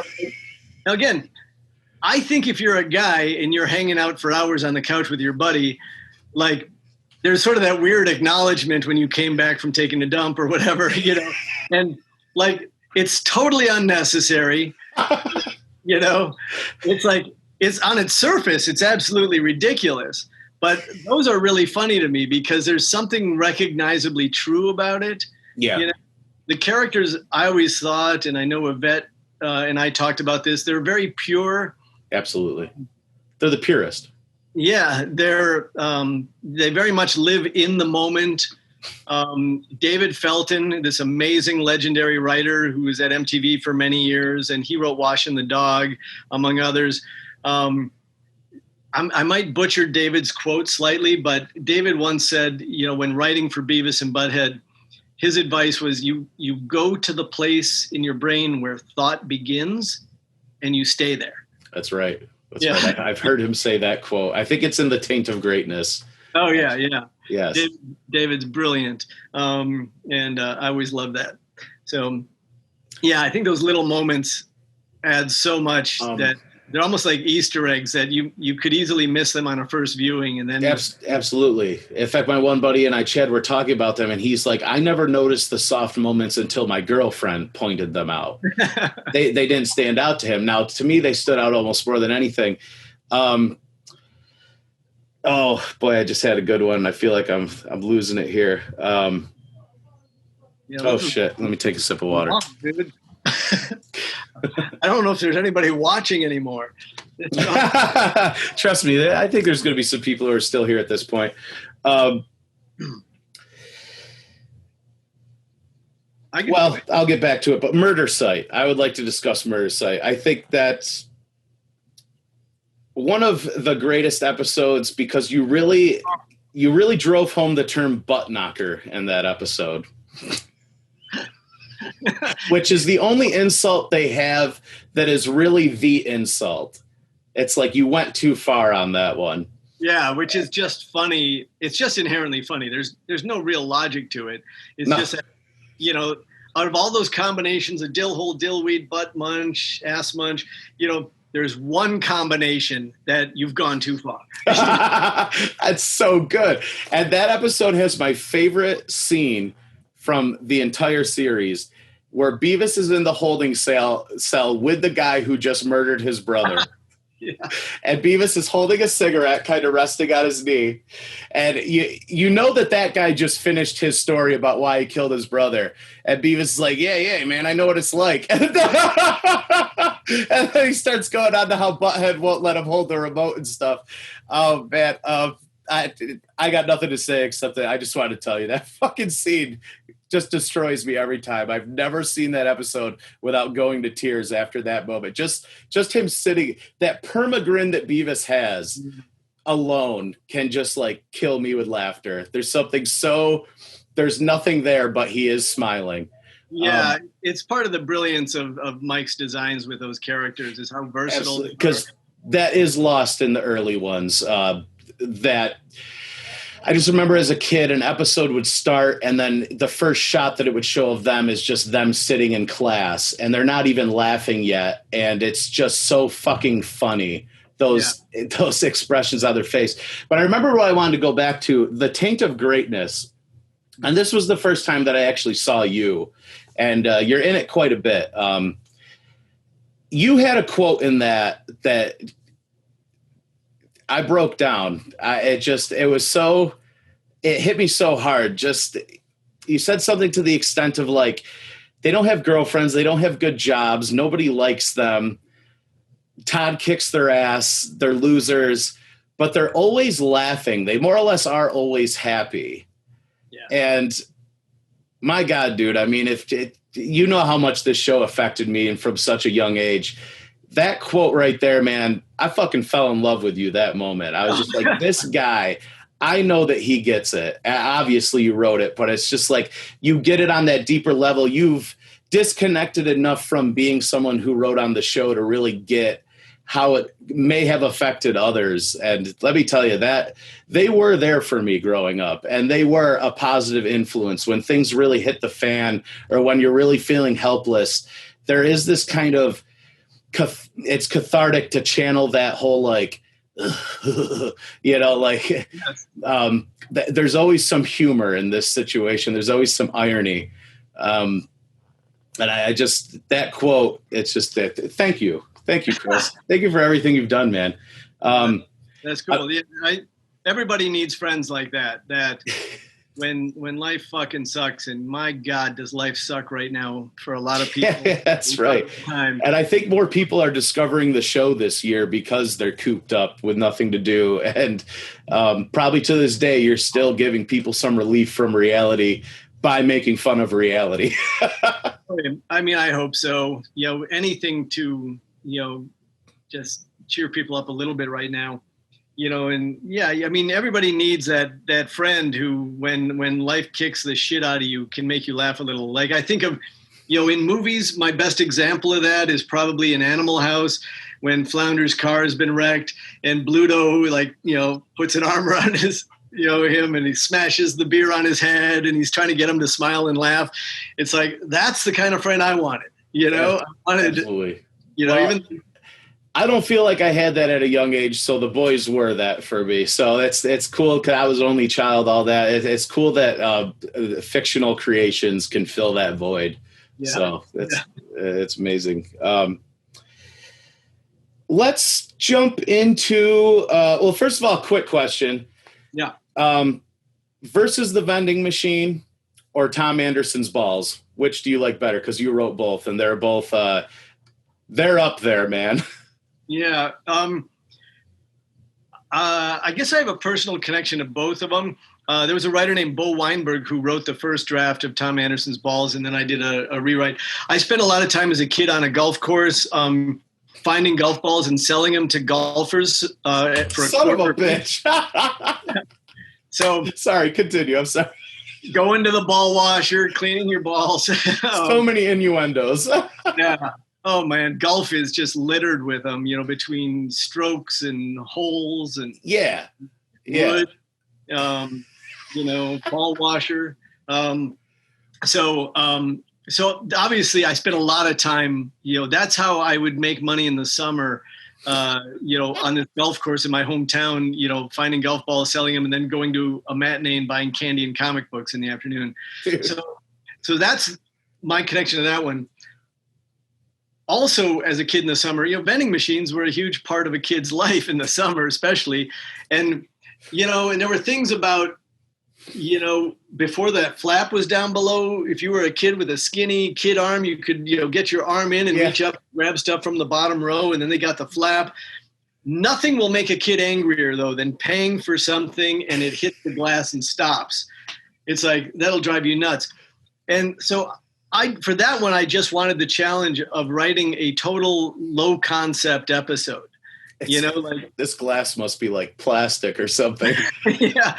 And just, you know, those shitty vending machines that are where all the food is cooking in the direct sun next to the bathrooms.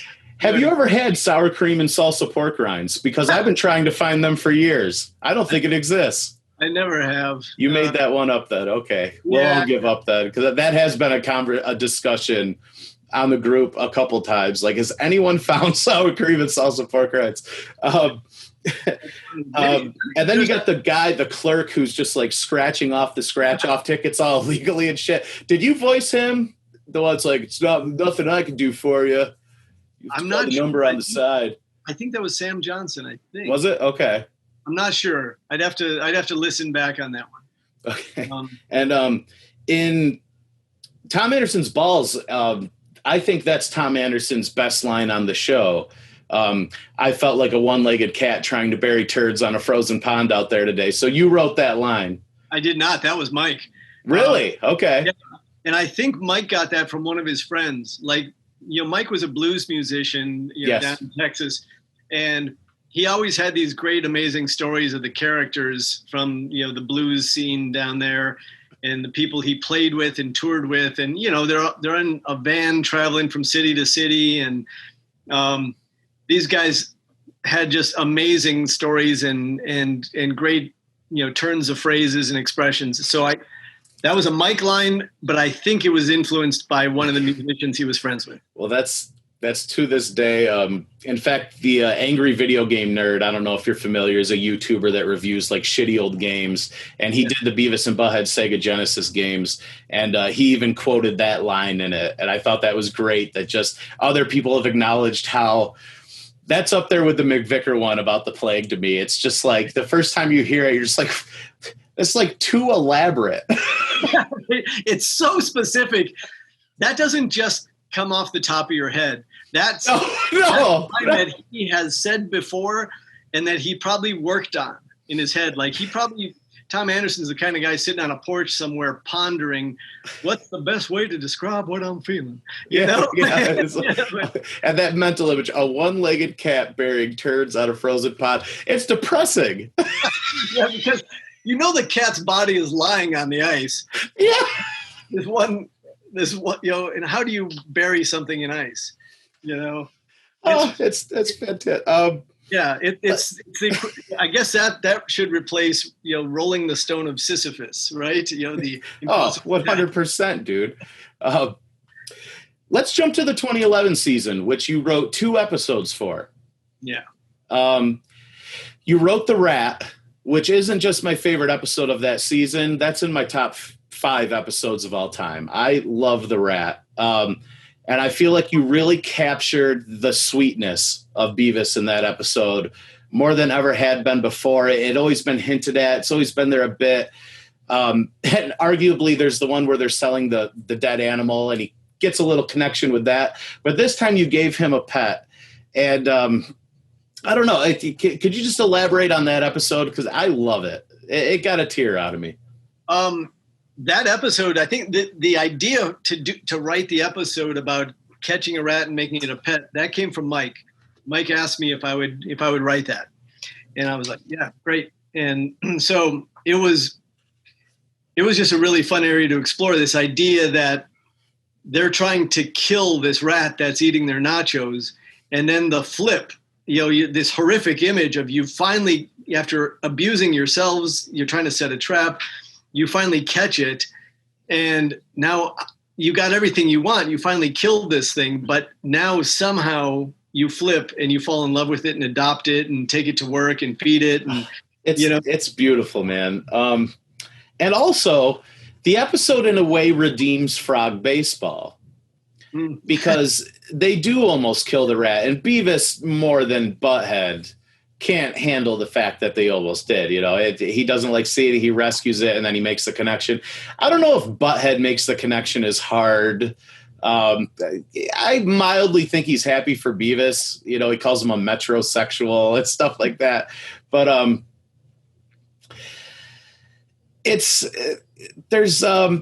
then when they go to the store to get the traps, and this is where I was going with that, I feel like they run into the real version of someone who would play Frog Baseball. The guy who wants to sell them not just the trap, but matches and pliers. And he's kind of insinuating that once you catch it, that's when the fun really begins and you get to torture it. And they're not into it. They're like, okay, I don't know. I feel like it's a really important episode because, especially for one from 2011, to kind of set back to those early Crude era episodes when they were cruel to animals here and there. I mean, they did paint a cat, they did vacuum a cat, and they did kill frogs and stuff. Were you trying to say that when you wrote that by means? I wasn't consciously thinking of Frog Baseball. So, okay. However, I mean, I did think I loved writing the scene in the hardware store. I thought there's something really funny about a guy who is immediately trying to bond and connect with them over catching. and that he's got some really fucked up ideas on what to do. Do you need matches? Do you need pliers? Yes. Like, that's messed up. And I actually wrote a slightly longer version of that scene. I was having so much fun writing it. I felt like I could have written a whole episode about them interacting with that guy in a hardware store. And that guy actually really wants to connect with them. So I think the version in the final episode, is trimmed down a little bit. Yes. But there's something interesting about a guy that in a normal situation, the casual viewer would think this guy is a Beavis and Butt-Head. He's saying exactly everything they would love to hear, but he's a little too extreme for them. And so it's just sort of the fun is flipping that. Yeah, well, they kind of get confronted with themselves a little bit. And that guy's exaggerated. But that guy is not cool in the way Todd is. Like, no, not at all. No, so Todd would kick that guy's ass. Yeah, like Todd could have probably said some of the same stuff, and Beavis and Butt-Head would have had a whole different reaction. Well, this guy's almost doing it from a point of weakness. He's a coward, you know? So I think Todd would just be doing it because he's just a fucked up badass. Right. Yeah. Yeah. And Todd would be trying to prove how tough he is, you know, teach that, you know, rat a lesson. Do you have a favorite side character?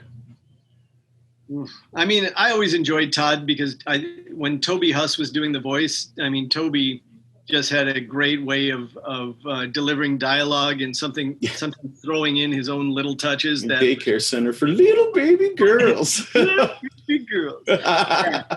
So he didn't voice him in the 2011 season, I take it. I can't remember. It did sound quite a bit different. Also, Todd no longer had his car. He had a motorcycle in the 2011 season. Yeah, I mean, although Toby did work on King of the Hill, I'm sorry, for some reason I can't remember if he did the voice in the 2011 season or not. But anyways, yeah. So I mean, any other side characters that I really loved? I don't know. Tough question. Mine's Mick Vicker, personally. Yeah, I mean, there's so many great ones. Obviously, Van Driesen is great. I mean, that character could be the lead of his own series, you know?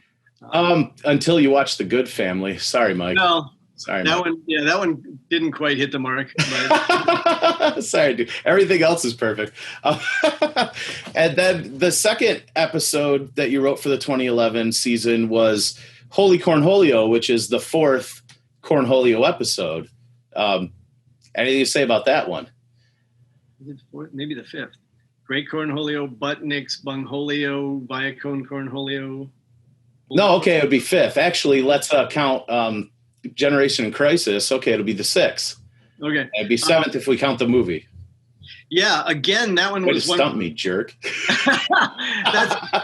That's never going to happen again.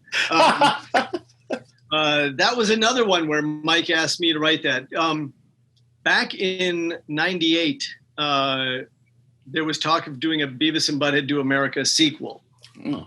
And David Felton and I were co-writing a script that a screenplay that was called Beavis and Butt-Head Number 2. This is before Jackass did Number 2. Whoa, dude. Okay, cool. Yeah, but it had to do with the Doomsday Cult. And I think back then Mike thought that was a funny area to explore. And so, of course, Cornholio would naturally be a big part of that you've got a kid speaking in tongues. And this was also, you know, soon after like all that crazy stuff with like the Hale Bopp Comet, you know, and that weird cult group. Anyways, so David and I wrote the script where and it was the goal was the movie would come out in late 99, just prior to Y2K, which some people were predicting would be the end of the world. Yeah. And we thought, what better way than Beavis and Butt-Head being the people that would usher in the apocalypse and the end of the world by having a doomsday cult think that Beavis speaking in tongues, you know, channeling Cornholio is this chosen one uttering this prophecy that they're going to follow. And you know, we actually had the almighty Bunghold make an appearance at the end. It was going to be big. Whoa, wait, what, dude? So you were going to leave reality a bit in this one. Well, kind of like in that way that Sterculius, you know, in Peace, Love, and Understanding. Absolutely, yes. The God of Feces. So what you're telling me is that Holy Cornholio was initially supposed to be the Beavis and Butt-Head sequel named Beavis and Butt-Head Number 2. Yeah, Book of Revelations was the subtitle of that one. Get the fuck out of here, dude. So was there an entire script for a second movie finished? Yeah, I mean, there was like one or two drafts of it, yeah. Holy shit. So you obviously, because that episode, it's one of the longer episodes of that season, but it's still probably less than 15 minutes. Yeah. So Mike still always liked some of that area. And so that's why he wanted it, at least, since it never got produced as a movie, he wanted to explore it. So he kind of requested when you came back, like, can we take that scrapped movie and turn that into an episode this season? Yeah, he didn't quite, say it in those words, but he wanted to do the thing of the cult, believing that Beavis is the chosen one. And that whole idea of the, getting the stigmata in his hands, would be a key to that. Was in the original movie script them drilling Beavis's action figures in that, or was that okay? It was not in that original script. There were hospital scenes early on in that screenplay, but that was not part of it. Can I ask, in the original script, what gave him the stigmata? In the original script, he did not get the stigmata. It was simply the talking in voices that they overheard him in the hospital and thought there was a connection there. Because the cult leader was dying, so that was in the original script too. Yeah. So the stigmata was a new addition, which was great. Well, that's kind of freaking brilliant, man. I mean, wow. I mean, for years, all anyone asks is, for a second movie. And then, of course, there were a few rumors over the year that it was going to happen. Then there was that terrible live action rumor, which I don't know why anyone would ever believe that the boys would translate to live action without Mike voicing them. It's so dependent on the voices and the way that the characters look. Did Mike ever actually consider that, or is he trolling people when he says that? I know you don't want to speak for him, but back in the day before Do America was made, Mike actually had a meeting with David Geffen where David Geffen wanted it to be live action. Mike tells a very funny story about that meeting, but I won't attempt to recreate it. But yes, David Geffen wanted to be live action with some stars, and and I know that Mike has flirted with the idea of making a sequel a couple of times, even a couple of years ago. He mentioned it to me. He met with some writers, myself included, and helped him just sort of talk about an idea he had. I have no idea whatever became of it or why it got, paused. So, but now he's going to do a series. So yeah. Well, we'll get on that. But before that, I want to bring up two other episodes that you wrote, Manners Suck and Candy Sale, which were the David Spade episodes. Now, before I get into those, I have a nerd question. In the episode Babes Are Us, which is the one where they're wearing the bras and all that, it's a Crude Era episode. There's a rumor that David Spade does a voice in that episode. He is the bouncer at the Babes Are Us club. Can you confirm that? I can't. That was before I was on the staff. And, that's what I assumed, yeah. And that would surprise me. But maybe it's possible. I mean, my understanding is that Mike, when Mike had his Milton shorts on at Saturday Night Live, he went over there to Saturday Night Live and met people and hung out. And that's how he connected with David Spade and offered for him to come over. So I had written Manners Suck, and it just seemed like this would be a good role for David to take a swing at. So that's how that happened. So you wrote both of those, right? Manners Suck and Candy Sale. Yeah.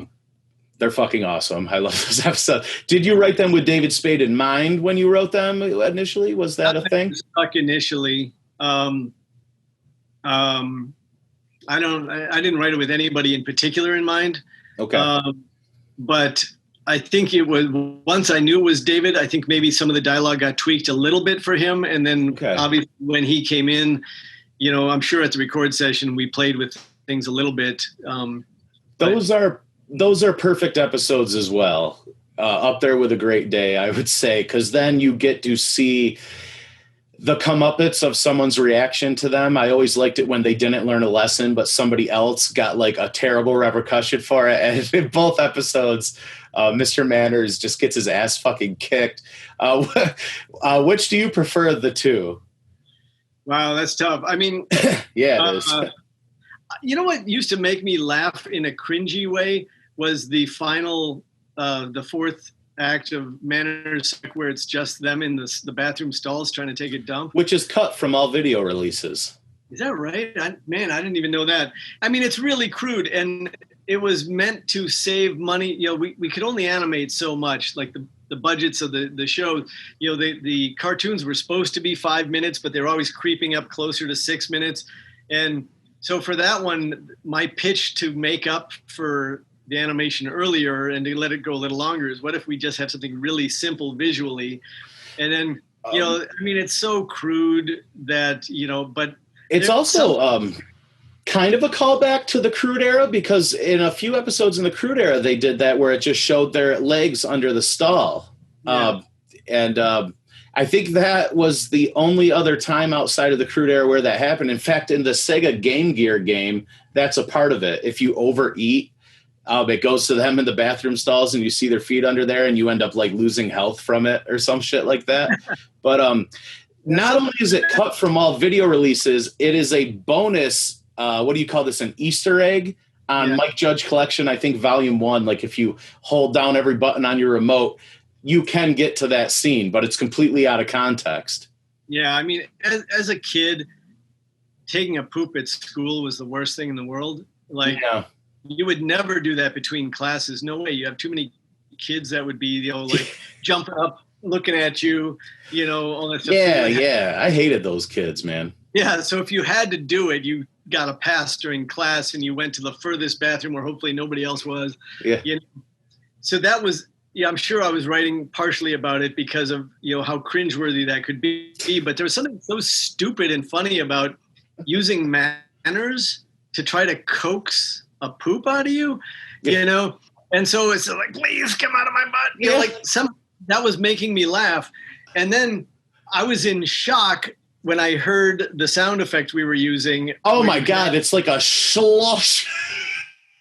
Actually, the fact that you hear the sound of a turd exiting a butt. You don't get that too often, man. No, it's such a graphic sound when you think about it. Do you know how they made it? Like, thank you, drive through. You know, thank you, of course. Yeah, of course. At the time, it really made me laugh. You know, like, you know how you get just, you know, almost drunk with laughter. You start getting the giggles. That's kind of how that one felt. The end of that, I was embarrassed, but laughing at the same time, because I know it's not quality writing. It's not smart. It's one of the scenes where when I realized it wasn't on the DVD release, I understood why. Even in No Laughing, there's a segment where they're all of a sudden in the bathroom and they're just discussing like, hey, this just happened. And you can tell that it's just filler because they're like, oh, this episode needs to be a little longer to make sense. But I do love that scene, though. I do. Yeah. Mainly for that sound effect. Candy Sale, to me, what I like about Candy Sale is that I think we all went through that era in school where they send you home with a box that you have to sell for like $2 or $5 a bar. And it's like, are you kidding? Part of the scam is knowing that kids can't resist and control themselves, so they will eat a couple. And then their parents will have to pay for it. Yeah.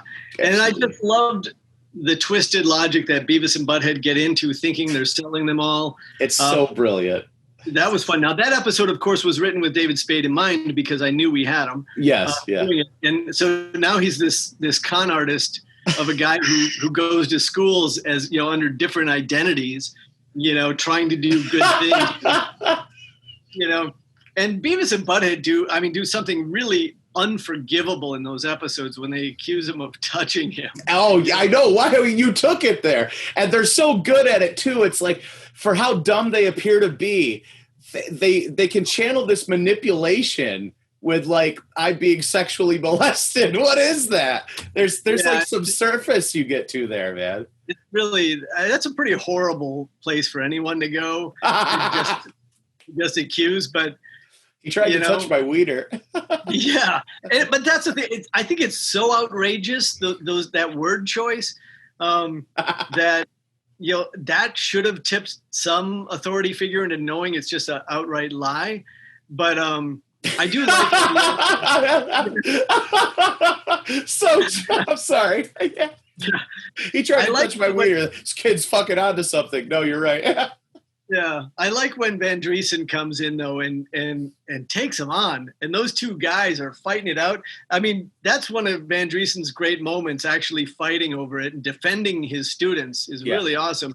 But it is. I like when Beavis and Butthead then are using their manners as if to piss the guy off even more. Yeah, yeah. Beavis, did he touch you? Yes, sir, he did. Thank you for your concern.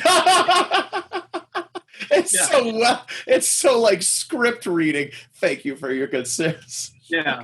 Well, it shows you right there that the whole time that, everybody thinks they don't listen, they don't learn. It's like, oh yeah, they have it. They just choose not to. Absolutely. I feel like a lot of Beavis's throwaway lines, you could be, where did he pull that out of it? It's like he just heard it on TV and it stuck.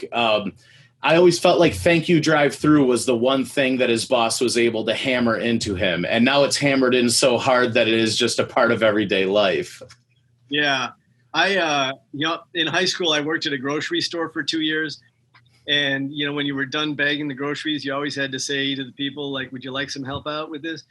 That I said that so many thousands of times that one of those things that would just, your brain would think it at the exact wrong time because you were just so on autopilot saying it, So I think that's where that comes from.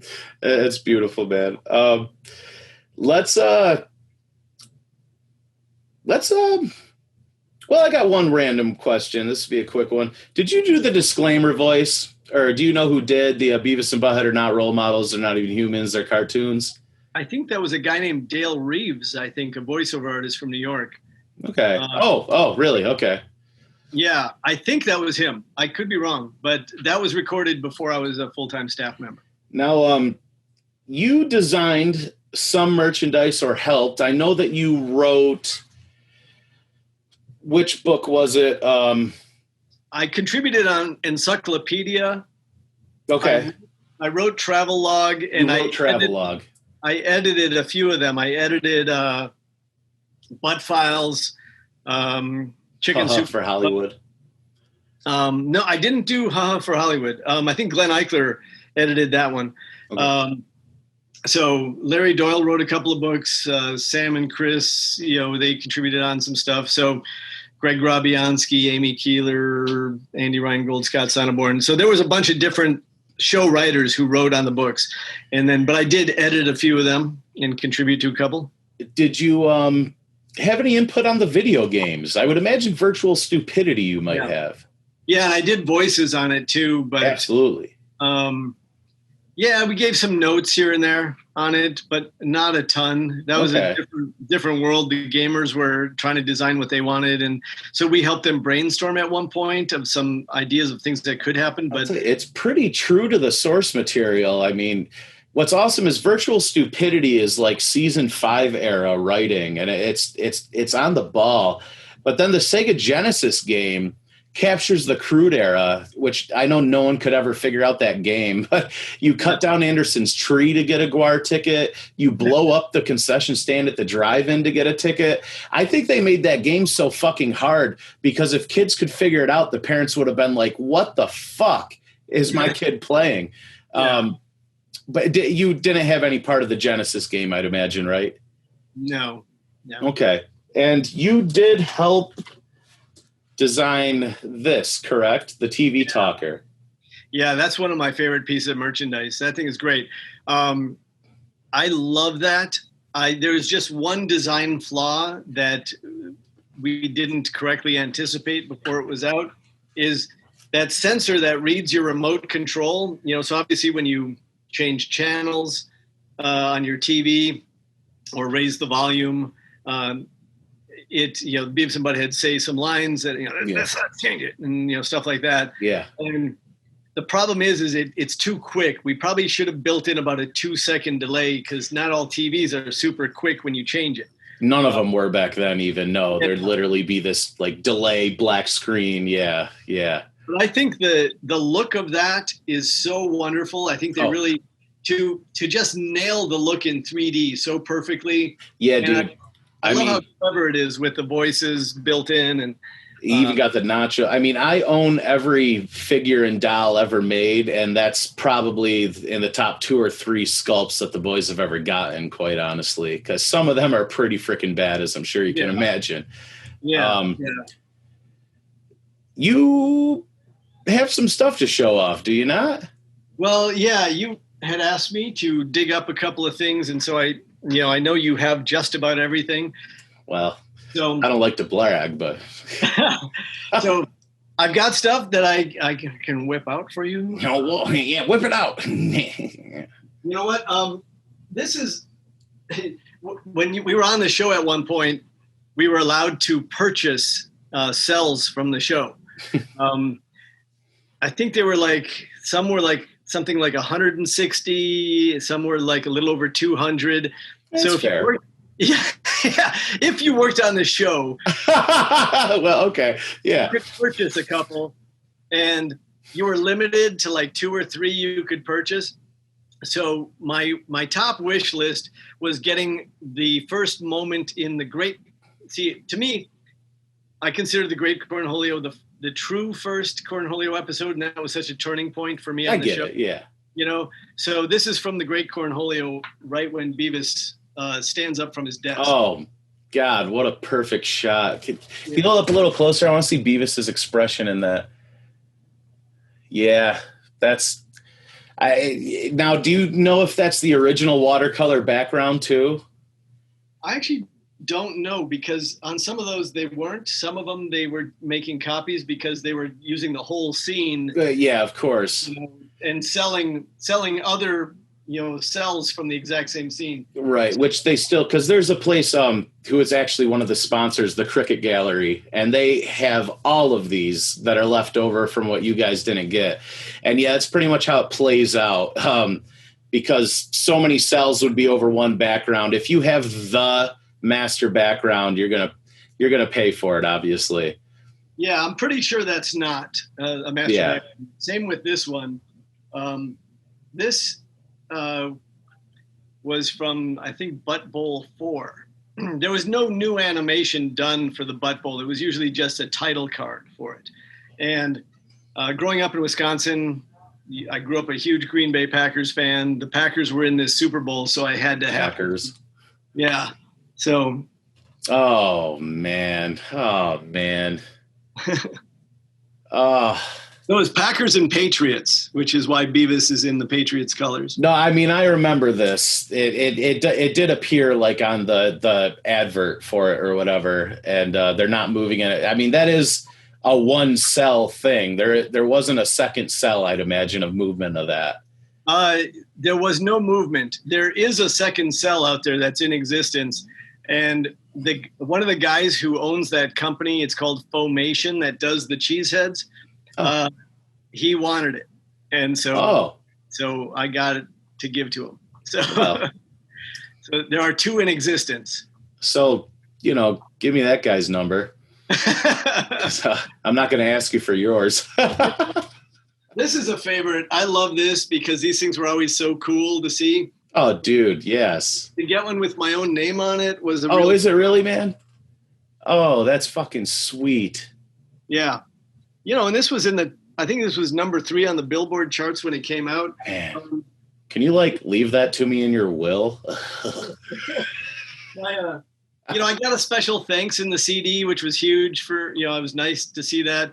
I wrote the intro to I Got You, Babe with Sherry of Beavis and Butt-Head Talking. So, with the tattoos on the butt and everything. Yeah, where they're making selections and stuff. So I didn't contribute a whole lot, but, it was something, and that song was huge. So that was... Yeah, it was. That album was huge. In fact, because people forget, but not everyone had MTV and cable around this time, Yeah. And I know for me, I didn't, so I would be going to other people's houses and seeing it and whatnot, and then the comic. But then that album dropped, and for a while, that was the most I had of something Beavis and Butt-Head that I could replay. And those skits in it are timeless. And it's just getting to the point where Mike is fully realizing the characters. Beavis's voice is still a little bit of the older one, but he's saying more stuff. He's not just, yeah. and whatnot. I mean, that I don't know a fan who doesn't love that album to death. Yeah, it is perfect. That was so cool. And right around that time, like Mike and I went over to see Anthrax playing over at Roseland and went backstage and hung out with them a bit. And it was like they showed us some of their tour photo albums, which are referenced in their skits. Yeah. That was a pretty big thrill to meet them and see that, like, oh, this is what the sketches are based on. You know? So whenever you've seen Mike, you can literally be like, hey, remember that time we partied with Anthrax? Yeah. Obviously, Mike being a musician and with a lot of famous bands wanting to meet Mike, a lot of famous bands were fans of Beavis and Butt-Head. You know, Mike was, a celebrity in that world as well. And so anytime if I was lucky enough to be a part of that, like once in Austin, Texas, on the Ball Breaker tour, Mike and I got to go backstage and meet AC/DC, which was a huge deal. Because the boys had a spot that would open the show back then, would it not? Yeah, I wrote that, the animated open for it, which I think could have been better in hindsight, but it was something that was sort of put together pretty quick. And then, I think it was probably maybe paced a little slower than it should have been. I probably could have done a better job in the writing, but it was still cool. It was still amazing to, have a Beavis and Butt-Head open for an AC/DC. Hey, dude, I got no criticisms on it. I've always thought it was perfect. I always thought Angus Young looked weird, but that's how he was supposed to look. So, yeah. Well, that was part of the original thing, was how to work in Angus's own drawing of himself. Yes. As Little Devil. So that was a huge thrill. Hell yeah, dude. What an honor. Yeah. Hey, I'm curious. This is a totally random piece of merchandise that you must know of, because I expect you know everything. But have you ever seen these? Is that a chewing gum wrapper, or no? What's it say? It's from Argentina. Yes. It's kind of like Bazooka. Yeah. How the hell did you get that? Yeah, I do. Yes, I have those. Yeah. So it was just like Bazooka gum. Somebody on the show, probably one of the artists, must have had family in Argentina, and somebody brought these pieces back and was handing them out. And they are bootleg, right? Yeah, I don't think it was approved, but who knows with MTV. Yes. Yeah, I do actually have some of those, dude. That's they popped up on eBay years ago, and I mean, of course I'll grab anything that you slap that fucking logo onto. Yes, in fact, I think I even have the wrapper. And I think there's two different ones. There's also gum wrappers from Russia, and then chicken nuggets in a bag, which I don't have those, but yeah, continue. Yeah, there were mints from, I think, Japan. Well, that was actually licensed, the Mintia. This is so funny because I actually typed this in to see what Beavis is saying. Yes. And so the translation on Google comes up as Beavis saying, "May it be the last time you wear my socks to wipe your snot." What? May it be the last time you wear my socks to wipe your snot. I'd imagine that's a perfect translation.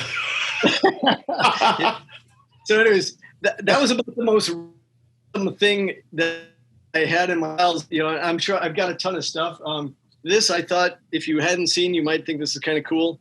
Back in 96, they made these watches and gave them to crew members. And on the back, it says like MTV Networks 1996. And the little piece of underwear is it moves, right?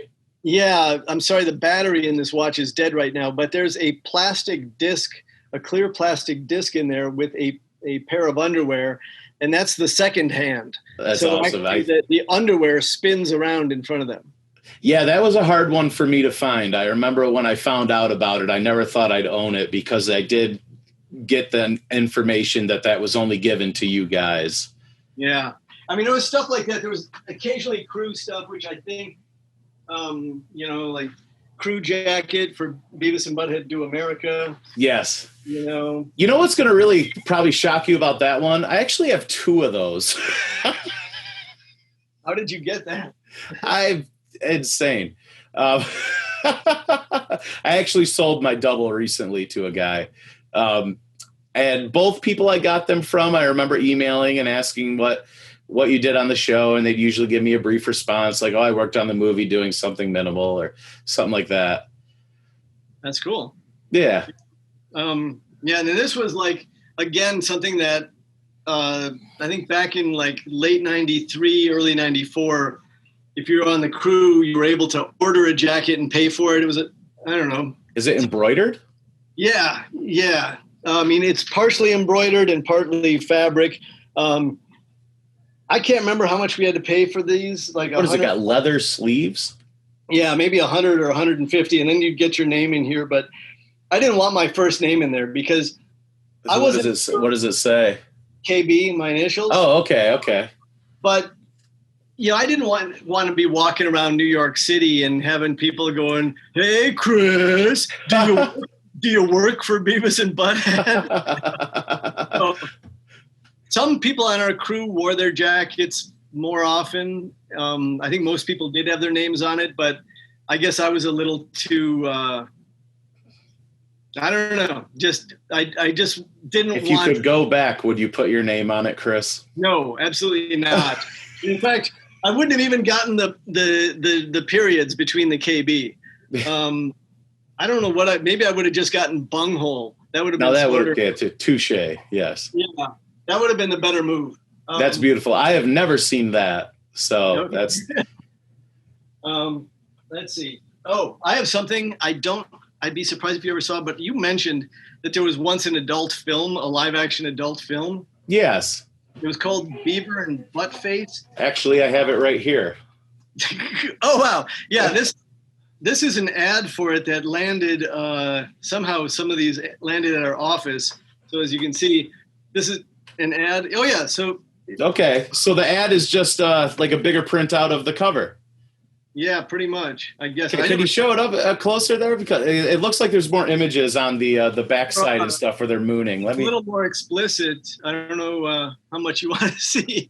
Oh, well, yeah, we'll be okay. No one will get this far that watches YouTube or that owns YouTube.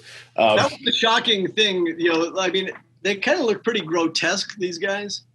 Yeah, I mean, most people think that they're wearing those ugly 1993 latex masks, but they're just kind of painted their eyebrows on and shit.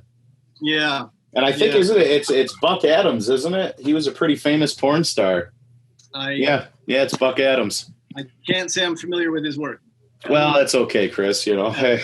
I still have a lot of my scripts from, at one point I had all 7 seasons of scripts in binders, but it was such a big collection that when I left the MTV offices, I'm like, what am I going to do with these? They're so big and heavy. So I left them, and I think MTV boxed them up and put them in storage, but I still have some of mine, like with take notes and stuff. They're kind of interesting, to see how I did take notes, and then, the rewrites at the actual records. I've got, stuff like that. Look, here's a random script. Oh, that's not random at all, dude. That only aired once, buddy. It's a totally different format because it was a live show. Oh, it has one of Butthead's best lines. Put that in your butt and smoke it, loader. Yeah. That's funny. I watched that the day it aired, I remember. In fact, that was bittersweet because that was their last appearance before Beavis and Butt-Head are dead. Yeah, that was fun working on it. Me and David Felton wrote most of that. Mike obviously had a hand in writing it. Can I interrupt real quick? Do you have any? Go ahead. Did you ever get the stationery?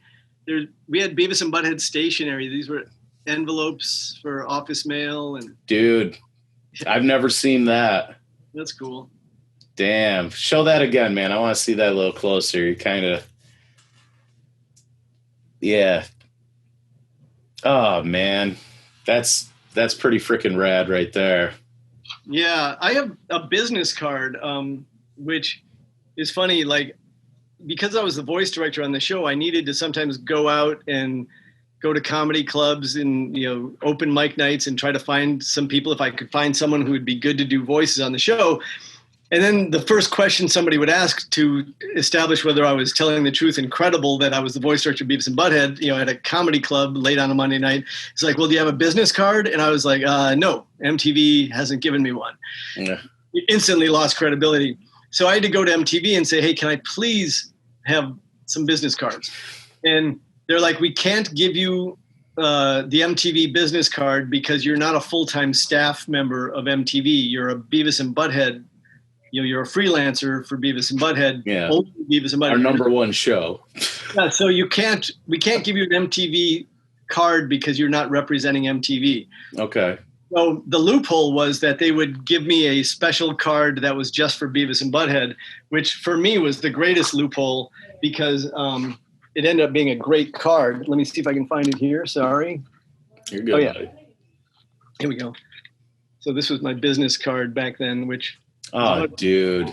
That was about as cool as it gets. So that is pretty fucking awesome, man. Yeah, there was a bar owner in New York from the legendary Siberia bar, this guy Tracy Westmoreland, and he used to ask me, he goes, dude, you have any more of those business cards? Give them to me. He goes, I tell people that's me. What a dick. He's admitting it, though, so why not? Yeah, I was stunned that he was trying to get away with that, but it's like he was an awesome dude. You only have that one copy, I take it? Oh, I've got a bunch. I can give you one. Oh! Yeah. So, they're running low, but I've got enough. I can certainly send it your way. Oh, dude, thank you. Sorry to beg, but there were like some Christmas cards that were made in-house for people on the staff, just. Oh, I feel like I might have that. Let's see. Yes, somehow I have that. Okay, yeah. And that. So those were staff items. Yeah, at least they started it that way. Maybe, who knows? Maybe they got merged at some Well, is there a point. copyright on the back? No, not on those. Okay, I think I have copywritten ones. So I want to show you something that's totally random and personal. So I know you're a big fan of Yvette Kaplan. So am I. She's a great, amazing director. And she has a son, Randall Kaplan, who is a very talented artist and animator. He does some really dark stuff. When I first started at Beavis and Butt-Head, Randall was, I can't remember, 8 years old, something like that. And he listened to the audio cassette of Most Wanted before he met me. Oh. And because his mom, Yvette was directing the episode. So I guess while she was listening to it, he was listening.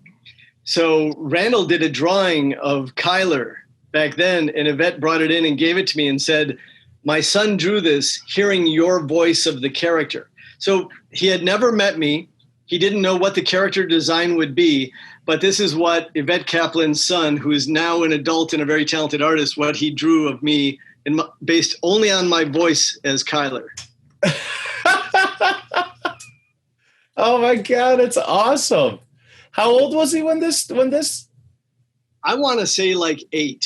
That's amazing, dude. And you kept it all these years. That's so freaking cool. The idea that my voice as Kyler conjured this in his head, to me, was really touching. That was really amazing. The impact. It's kind of like you as a 5-year-old. Yeah. That my voice had some sort of an impact. And look at the crazy eyes, Yeah. I love it.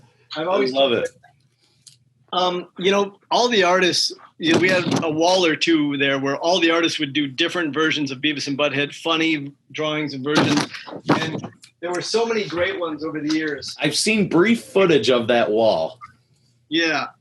Let me see. I've got a couple here that I was going to show you.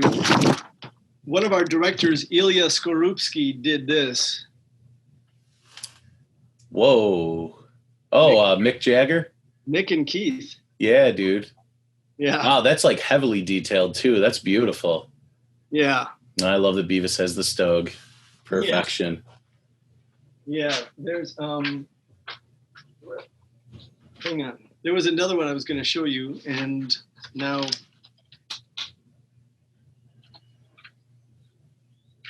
sorry. No, you're cool, dude. You wrote Beavis and Butt-Head. If the big surprise was that, oh no, that's not me. That's not me. I thought you meant Care Bears. No. Well, I was going to pull out that I was the kid with the tarantula at the end of this, but shit. Only a select few are probably going to get that one. The artist didn't sign this one, and it's bothering me that I don't remember. I want to say it was Brian Moore who did this one. Oh, wow. Is that a print or is that like the actual? Yeah, this is just a Xerox, a nice high quality. Because what did you do that with, charcoal maybe, or? Yeah. Wow. Yeah, it's like one of the first times that somebody was doing a realistic take. Or yeah, look at Butthead's nose. It's totally like a fucking schlong, dude. It's awesome. Yeah, I mean, approaching realistic with the shading. Yeah. These are the actual letters from that school in Washington. The actual letter from the teacher. Oh, wow. What? Mrs. Sharon Liner from Sella Middle School in Sella, Washington. These are the pack of letters that her kids basically were threatening our lives. Now, I assume most people listening know, but if one of them's there, will you read one of them? Oh, man. Yeah, let's see what I got here. There's an entire class of these kids. All right, the top one says, "Dear creators of Beavis and Butt-Head," there's plenty of misspellings in here. I'll read it normally. My name is Dustin. I won't say his last name, of Sella, Washington. Your show is very disrupted. It is misleading also. I think you should blow up all the film of Beavis and Butt-Head because your show the other day, a 1-year-old baby was killed because 2 people watched your show. Oh, Chris. They dropped a bowling ball on a car. I think your show is stupid and it really stinks. What I want done is for you to take your stupid show off the air before I get really mad. Even though I'm a 6th grader, I have guns. Sincerely, Dustin from Yakima, Washington. And then he writes, P.S. I know where you live. And I'll be back. If you don't believe me, I'll cover his name. Now, what's beautiful about this for anyone who's out of the loop is that a majority of these end with the kid threatening you with guns, correct? Yeah, it was shocking to get this from... I mean, listen to this letter. This is from the teacher. Okay, I hope she threatens you with a gun. Yeah. This is dated February 14th, 1994. Dear writers of Beavis and Butt-Head, she misspells Beavis. I am a 6th grade teacher in the Sella Middle School, Sella, Washington. My class wanted to write to you and express their opinions concerning the Beavis and Butt-Head show. I at no time expressed my opinion as to the negative effects of the show. Bullshit. However, I would like to express them to you. The characters' actions on the show are taken literally by very impressionable children. The harmful, degrading, disrespectful characteristics portrayed by the characters do not in any way promote healthy, cooperative, and loving personality traits that young, impressionable children need to see in order to try and lead some healthy type of lifestyle. Justifying the show as an adult form of entertainment on a public television show where television is accessible to all is not valid, in my opinion. Thank you for taking the time to read our letter. Sincerely, and it's a teacher's name and the school's address. I find it amazing that she's talking about promoting healthy, cooperative, and loving personality traits, and she says that she in no way has influenced these kids' opinions, but these kids are threatening us with guns. Over and over again. What's that? Over and over again. Each one claims they have a gun. Well, not all of them, but quite a few. So I see she's doing a great job of proofreading or screening what she's sending. Yeah. Here's a good one. Okay. Dear creators of Beavis and Butt-Head, I am an upset 12-year-old. I think your show stinks. I've heard through people to people and read in the newspaper many young children were influenced by your show. I'm not trying to make you as upset as I am, but I want Beavis and Butt-Head off the air. I'm very sorry, but our whole school is complaining to you.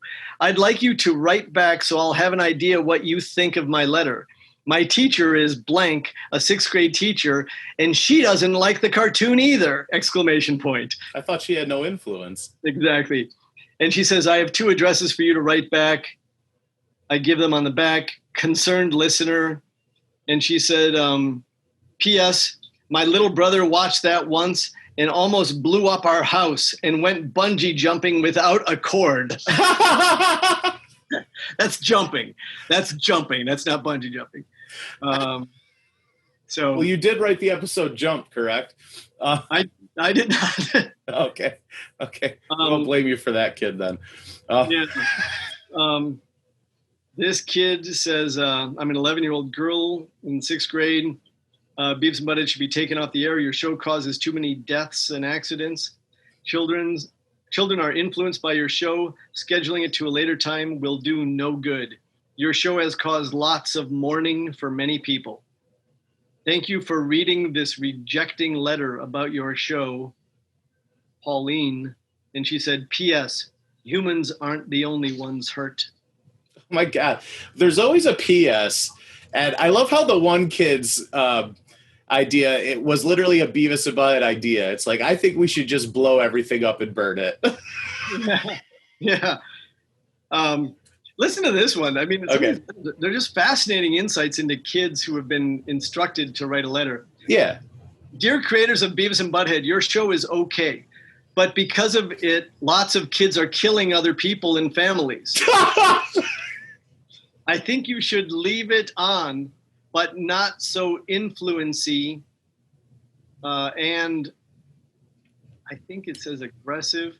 It's a constructive criticism here. Aggressive to little children. Your show is sick. One time I didn't even watch it at all. I am 11 years. Brandon. There was no P.S. There's a lot more. I won't read more. This is, Well, I remember the one specifically said, they're so stupid they make my tarantula cry.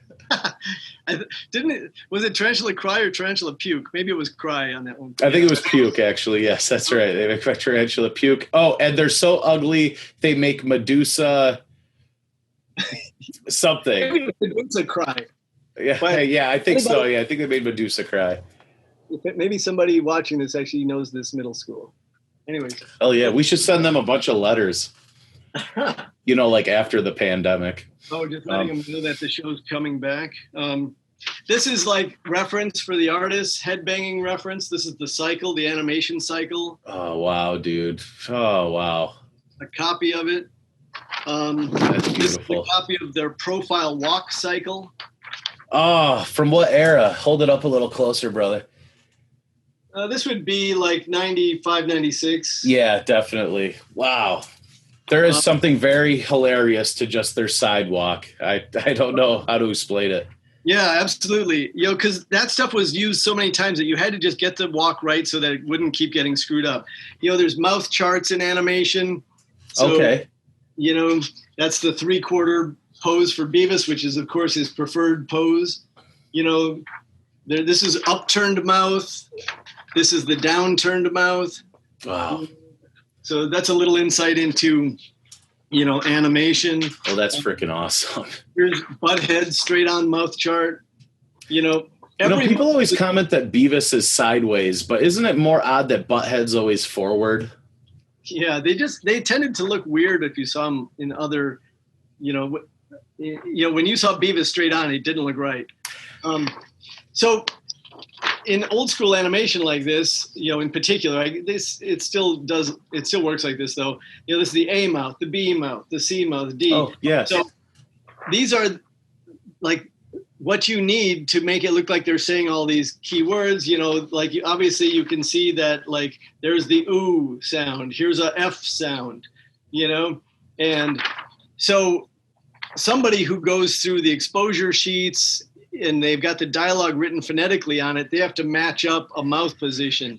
Well, especially the music video commentary, because that was usually recycled animation. So they must have almost had like a file of like all those mouth movements for whatever the dialogue would be of the reused animation. Yeah. A lot of that stuff was all recycled and reused. There's turnarounds, you have to do character turnarounds so you can see how they look. Oh, and that's where you get kind of that, no, the in-between pose isn't really there. There's kind of an in-between pose for Beavis that looks exceptionally, it's like that one frame. It looks very strange. Wow. So I love how around that era they got like the like their arms would always be like their left arm would be a little extended out for some reason. Right. Yeah, because they didn't have dead arms where they were just, not that many people. I mean, I have seen people who walk with their arms just dangling limp. My natural posture is the arm extended a little bit, and it's totally because I imitated that posture so much as a kid, oddly. Yeah. Let me show you this. Back when Beavis and Butt-Head Do America was coming out, they were Paramount and MTV were working on some poster designs. And one day in the conference room, they had a bunch of mock-ups, like color Xeroxes on foam board, for like Mike to react to and other key people on the show to react to and say what our favorites were. And so some favorites were picked, which led to, that Beavis and Butt-Head one sheet. But there were a couple that were discarded, never to really be used or seen again. And some of them were being tossed in the trash. And so I grabbed two of my favorites, which I kept. These are just colored Xeroxes on foam core, but. Holy shit. Wow. Wow. Right? It's kind of cool. Minus the kinda. Wow. Yeah. Oh, okay. Is just Cornholio on that one? There's no Butt-Head, I take it? Yeah. There was another version. I have a pack here. Reminds me a bit of the Statue of Liberty one. Yeah. I have a pack here of some of the other ones. They were just, they called them one-sheet comps. These were from May 22nd of 96. So, there was this. Oh, wow. There's a Butt-Head. Wow. They're a little off drawn there a little bit too. This one had both of them in it with the Lincoln model. Wow. Do you prefer the one that was used? Ooh. Look, I think it's good, and I think it was very effective for what it did. Yeah. I loved these personally. Yeah. So, look, I don't think they made any real mistakes with the marketing of the movie. The movie did great and set a record. Yeah. Very true. There were weird ones that were just designed to be big ones on the sides of buildings and stuff. Yeah, but that's a whole different mouth than what is used on the actual poster. Yeah. Yeah. No shit. So those weren't actually used though, right? I don't think so. There was something like what the hell is up with Butt-Head right there? Yeah. Some of these were used on the side of the Viacom building in Times Square, I think. There were a couple of big ones like this, but I don't know if that I ever took any pictures. Oh, this is funny. This is pretty relevant nowadays. The saying at the top. Oh, what's it say? It was nice while it lasted. Well, let's not get into politics here, Chris. I think everybody could agree. Yeah, really. Right? Yeah, no doubt about it, dude. Oh, wow. Wow, that's fantastic. Yeah. So anyway, so that's a little glimpse at some of that stuff. I'm guessing you maybe have seen one of these. Yeah, I couldn't afford it. A guy put it up a few years ago and wanted like $800. I don't even think it sold. Well, yeah, these are cool. These the style guide for if people had licensed the properties. So it's a nice book with nice copies of all the artwork. I have a few scans from. I have that page. I have the butt font that you just went past. Okay. Yeah. So it's got turnarounds. It's got key poses. It's got color assignments, supporting characters, other imagery. Not sure what you guys can see. Beautiful. Yeah, that's pretty cool. And then there was another one done, a style guide just for the movie. Oh, I believe it. Yeah, because it kind of did have its own line of merchandise. Yeah, and then there was a style guide number 2, kind of an updated with extra new images, which, everybody has seen some of these in merchandise. Oh, yeah, of course. That one's on a lot, yes. But yeah, so... Wow, that's awesome, though. So... But yeah, this is a whole one just of, movie merchandise with all the extra characters. Oh, you got the Rob Zombie thing there? Oh, sweet. Yeah. Chris Pronowski, the guy who runs Titmouse Animation, amazing animation studio. Like, Chris directed that whole hallucination sequence in Beavis and Butt-Head Do America. You've seen the long version of that, right? The version that goes nearly 2 minutes, I think. I don't think I've ever seen any version of it that isn't the one that's in the movie, dude. Oh, man. Occasionally somebody posts it online and then it gets sort of taken down. It was awesome. That whole hallucination Rob Zombie sequence, Chris Pronowski did the animation, and it was heaven. What more does it show? I can't believe I haven't seen this. What's that? What more does it show? It's like 2 minutes longer? Well, I think it's close to 2 minutes long total. Maybe it's a minute and a half. It's just really more trippy, crazy stuff. Beavis and Butt-Head talking backwards, more Beavis and Butt-Head demons and things like that. Wow. If you liked it, it's just a lot more of what you liked. Well, yeah, awesome. I love that scene. I know there are people who say it doesn't fit the movie. It blew my mind. I didn't get as a kid that they were tripping on peyote because I was 9 when I saw that in theaters. So yeah. So I don't know. That's everybody has seen this probably, but it's still a favorite of mine. I love this T-shirt. Oh yes, absolutely. Yeah, that was one of the better shirts to come out after the first era, because I love all the 1993 shirts where they are all drawn all crude on it and shit. But I remember that one. I remember that one was even at J.C. Penney's. And I was like, wow. Whoa, yeah, they actually have this here and stuff. Yeah, it's an expensive shirt nowadays if you try to find it on eBay. Yeah, I don't know what there is about that, because there's not many people out there that actually collect Beavis and Butt-Head, especially like me. But vintage T-shirt collectors pay out the wazoo for Beavis and Butt-Head shirts, man. It's insane. Wow. That's cool. I've got a box of like Beavis and Butt-Head T-shirts from the 90s, so I assume you have all of what I have. Well, I have all the 1993 ones, and then I have a good majority of the mid-90s ones. The one that's worth the most money is the Tommy Pull My Finger one. Oh yeah, I might still have like 2 or 3 of those. Well, there you go, dude. I've given those away at times just because it's like, we had to pay for that stuff when we were employees. MTV gave you a list of merch you could buy at nice prices. They were discounted prices. So, okay.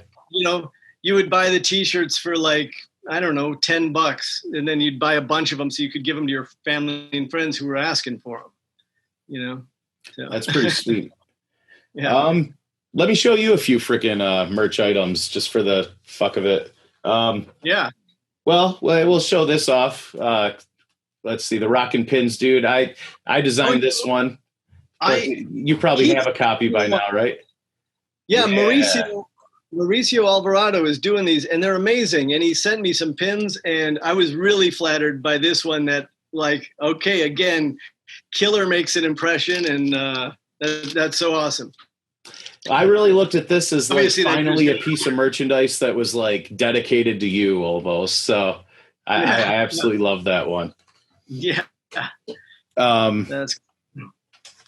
This hat was recalled in 1993. It's going to be hard for me to actually get a shot on this, but it says "Let's burn something," and then the brim is all singed.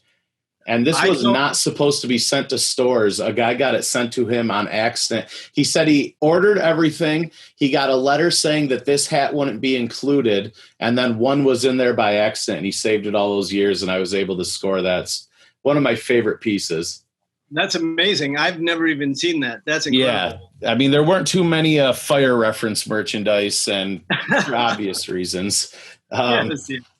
Here's a Japanese piece. This is a tissue box holder, and you pull the tissues through Cornholio's mouth. That's amazing. And he even has like the bloody, I think they're supposed to be the tampons, but they're not.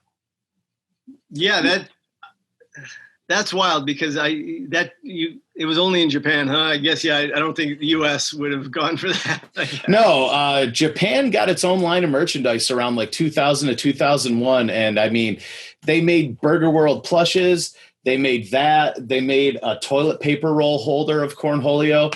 And I always thought it was strange that we didn't get Burger World dolls or Cornholio dolls. And then, you know, I just discovered this stuff maybe 3 or 4 years ago. And it's kind of like being as an obsessive collector as I am, I've had dreams where I find Beavis merchandise that doesn't exist. So that was almost like a real dream come true. It's like, so wait, in Japan 20 years ago, they made all this shit that you wish they would have fucking made over here. So that was pretty freaking wild, man. Let's see. I don't know. So I have a few questions from the Beavis and Butt-Head Do MySpace group on Facebook.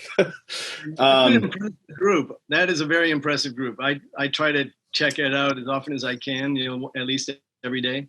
Well, it's an honor to have you as a member in it, dude. That's fucking awesome. So I'm glad you're in it. Yeah, for anyone, Beavis and Butt-Head Do MySpace. Don't go to Beavis and Butt-Head Do Facebook. They stole our name, and that's why we changed to MySpace. Screw those guys. Right, Chris? That's right. That's right. Yeah, you are the original. Yeah, take that. Derek Plutt. I hope it's Plutt. If it's Plut, that would be pretty funny. But Derek Plutt, he wants to know if there was a different ending to Beavis and Butt-Head Are Dead.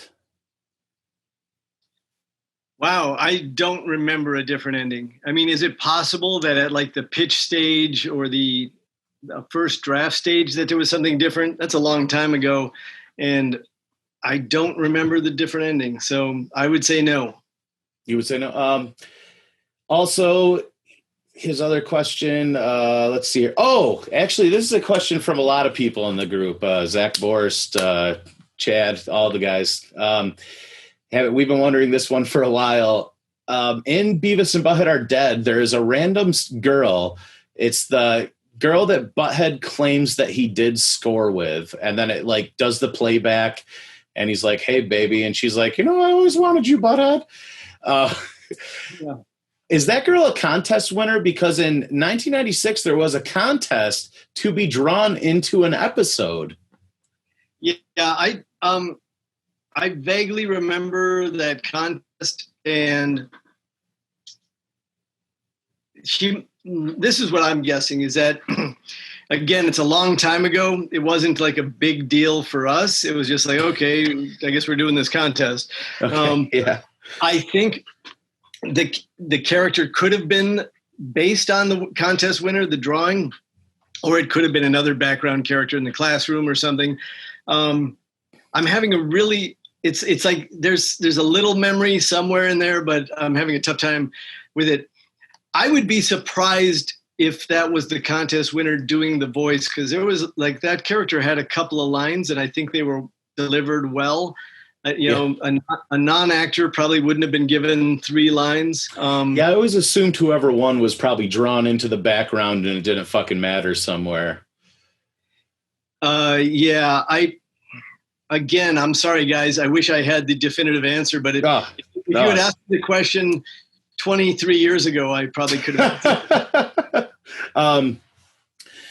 Someone else in the group, I can't remember the name, they wanted to know if you have a favorite music video that the boys ever watched. Wow. Or a favorite band that ever, that just appeared in general. One of your favorite bands ever made it on.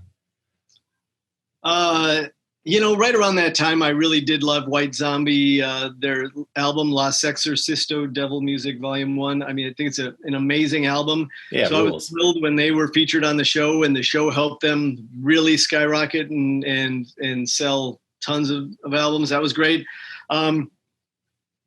Wow, music videos. I'm sorry, I don't remember the name, but there's a video where the guy is just running on fire and Beavis is just practically orgasming watching it. Yeah, you can't say the word. Yeah, so it was like the ultimate hint to it. Yeah, like that one stands out in my mind as one of the great ones of all time. We were talking about that one the other day, not you and I, but just people in the group and whatnot. And it's it's one of those things where it's like, I think all of us agreed we can't think of what the song sounds like right now. And I made the point, it's like, I don't think it matters. I think you could have put any song over that and that video just fucking ruled. Yeah. Not to insult the band, but well, you know, hey. Yeah, it's funny. I'm like, that couldn't have been. Was that a Spike Jonze directed one? I think it might have been. The video or? Yeah, the music video. I wouldn't know that much, buddy. I don't think I would know that. Yeah, it's the image, and then Beavis just wide-eyed going like, oh. Yeah. And like Butthead's trying to get him to talk, and then he ends up slapping the shit out of him, and he's like, there was a guy running around on fire, which is ironic because there are plenty of occasions, even in the Crude era, where they'd go back and edit those episodes. They would leave in Butthead saying fire. Yeah. But they only targeted Beavis. There was some very weird stuff and inconsistencies back in those days where music videos could get away with even more. I mean, yeah, really. It was so weird.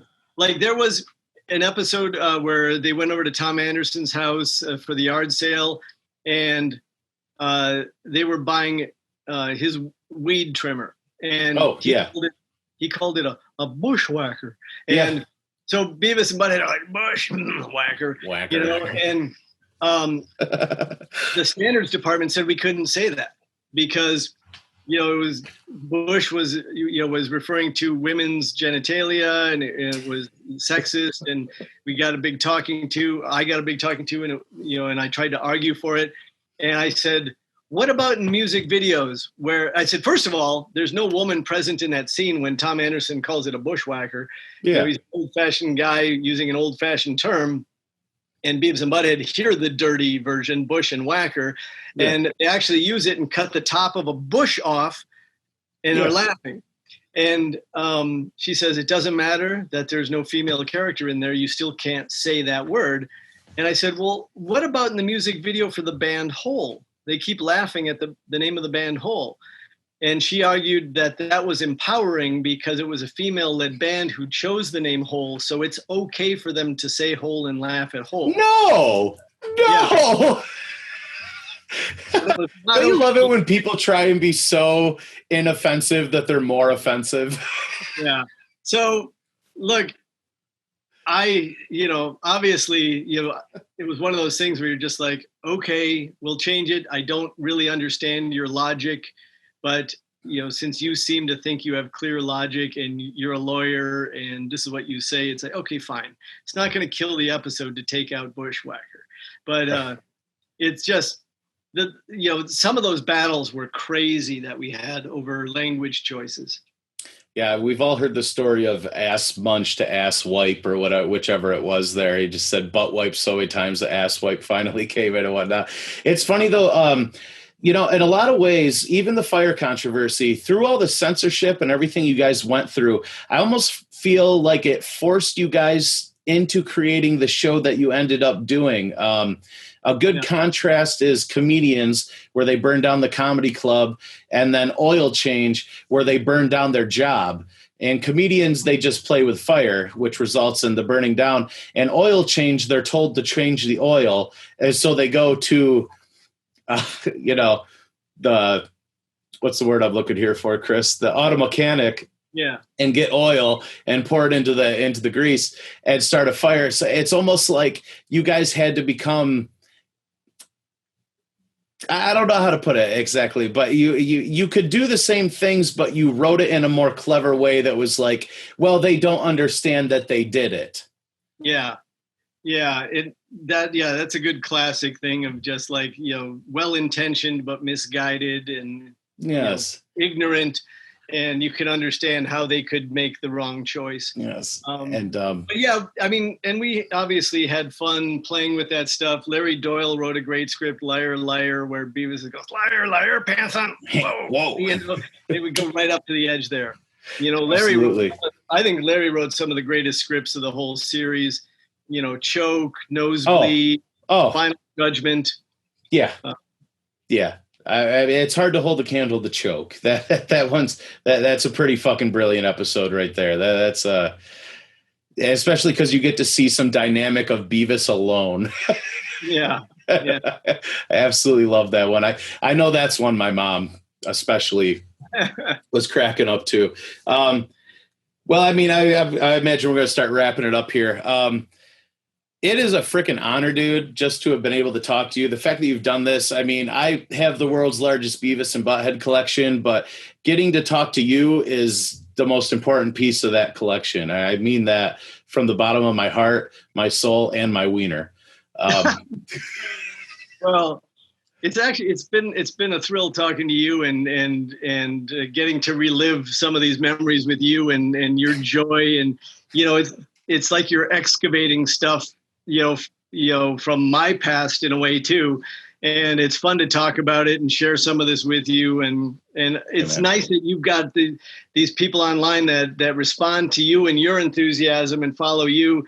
And, you've sort of created this great groundswell, and it's awesome. I think you're a cool dude, and I love what you're doing. It's really a blast talking to you. Well, thanks, man. You sent me this, and you wanted a Ball Breakers card, right? Oh, yeah. Okay. So the story with that, those were the first things I ever owned of the show. So that's what started the collection. And the first pack that I opened, that card was in there. That's awesome. All right. So you want me to sign this? Yes. All right. I don't want to write across their face, though. So dude, whatever you do is going to be perfect to me, man. All right. I'll start with just a signature somewhere. Whoa, it's really happening. Oh boy, now oh shit. That Sharpie's a little too fat, dude. I just put my signature on it, but like the Sharpie was so fat. And the Sharpie went off the edge of the card onto my desk. That Sharpie's too fat. I ruined your card. Did you finish the whole signature? Yeah, but the Sharpie was so fat that it's kind of not great. I need to buy you a new card, I think. Dude, it's not going to matter because that's the childhood card. As long as you wrote on it, it's fucking perfect to me. I might have to sign again on the back with another one. I just ruined it. All right. I'll include this with it. Dude, you did not ruin it, man. I'll tell you. Wow. I thought this Sharpie looked good. Where is it? I thought it looks pretty good to me. Yeah. It was crazy fat once I started writing, and like too fat. Okay. I'll figure something out. No, dude, it's like I said, because you already said it before. You're like, I'm just going to like devalue it. That's a childhood relic, man. You wrote on it. It's perfect. Yes. Inspired by a true story. Yeah, really. All right. I'll send this back to you. Anyways, this was fun. It was great talking to you. Dude. I look forward to talking to you again. Yeah. And thanks to anybody who is crazy enough to keep watching this long. I think enough people will, buddy. Right. Thank you, Chris. You are watching, you rule, you kick ass. Yeah, you too. Yeah. Thanks, brother. Thank you. Thank you. All right. I look forward to talking to you again soon. All right. Take care, Chris.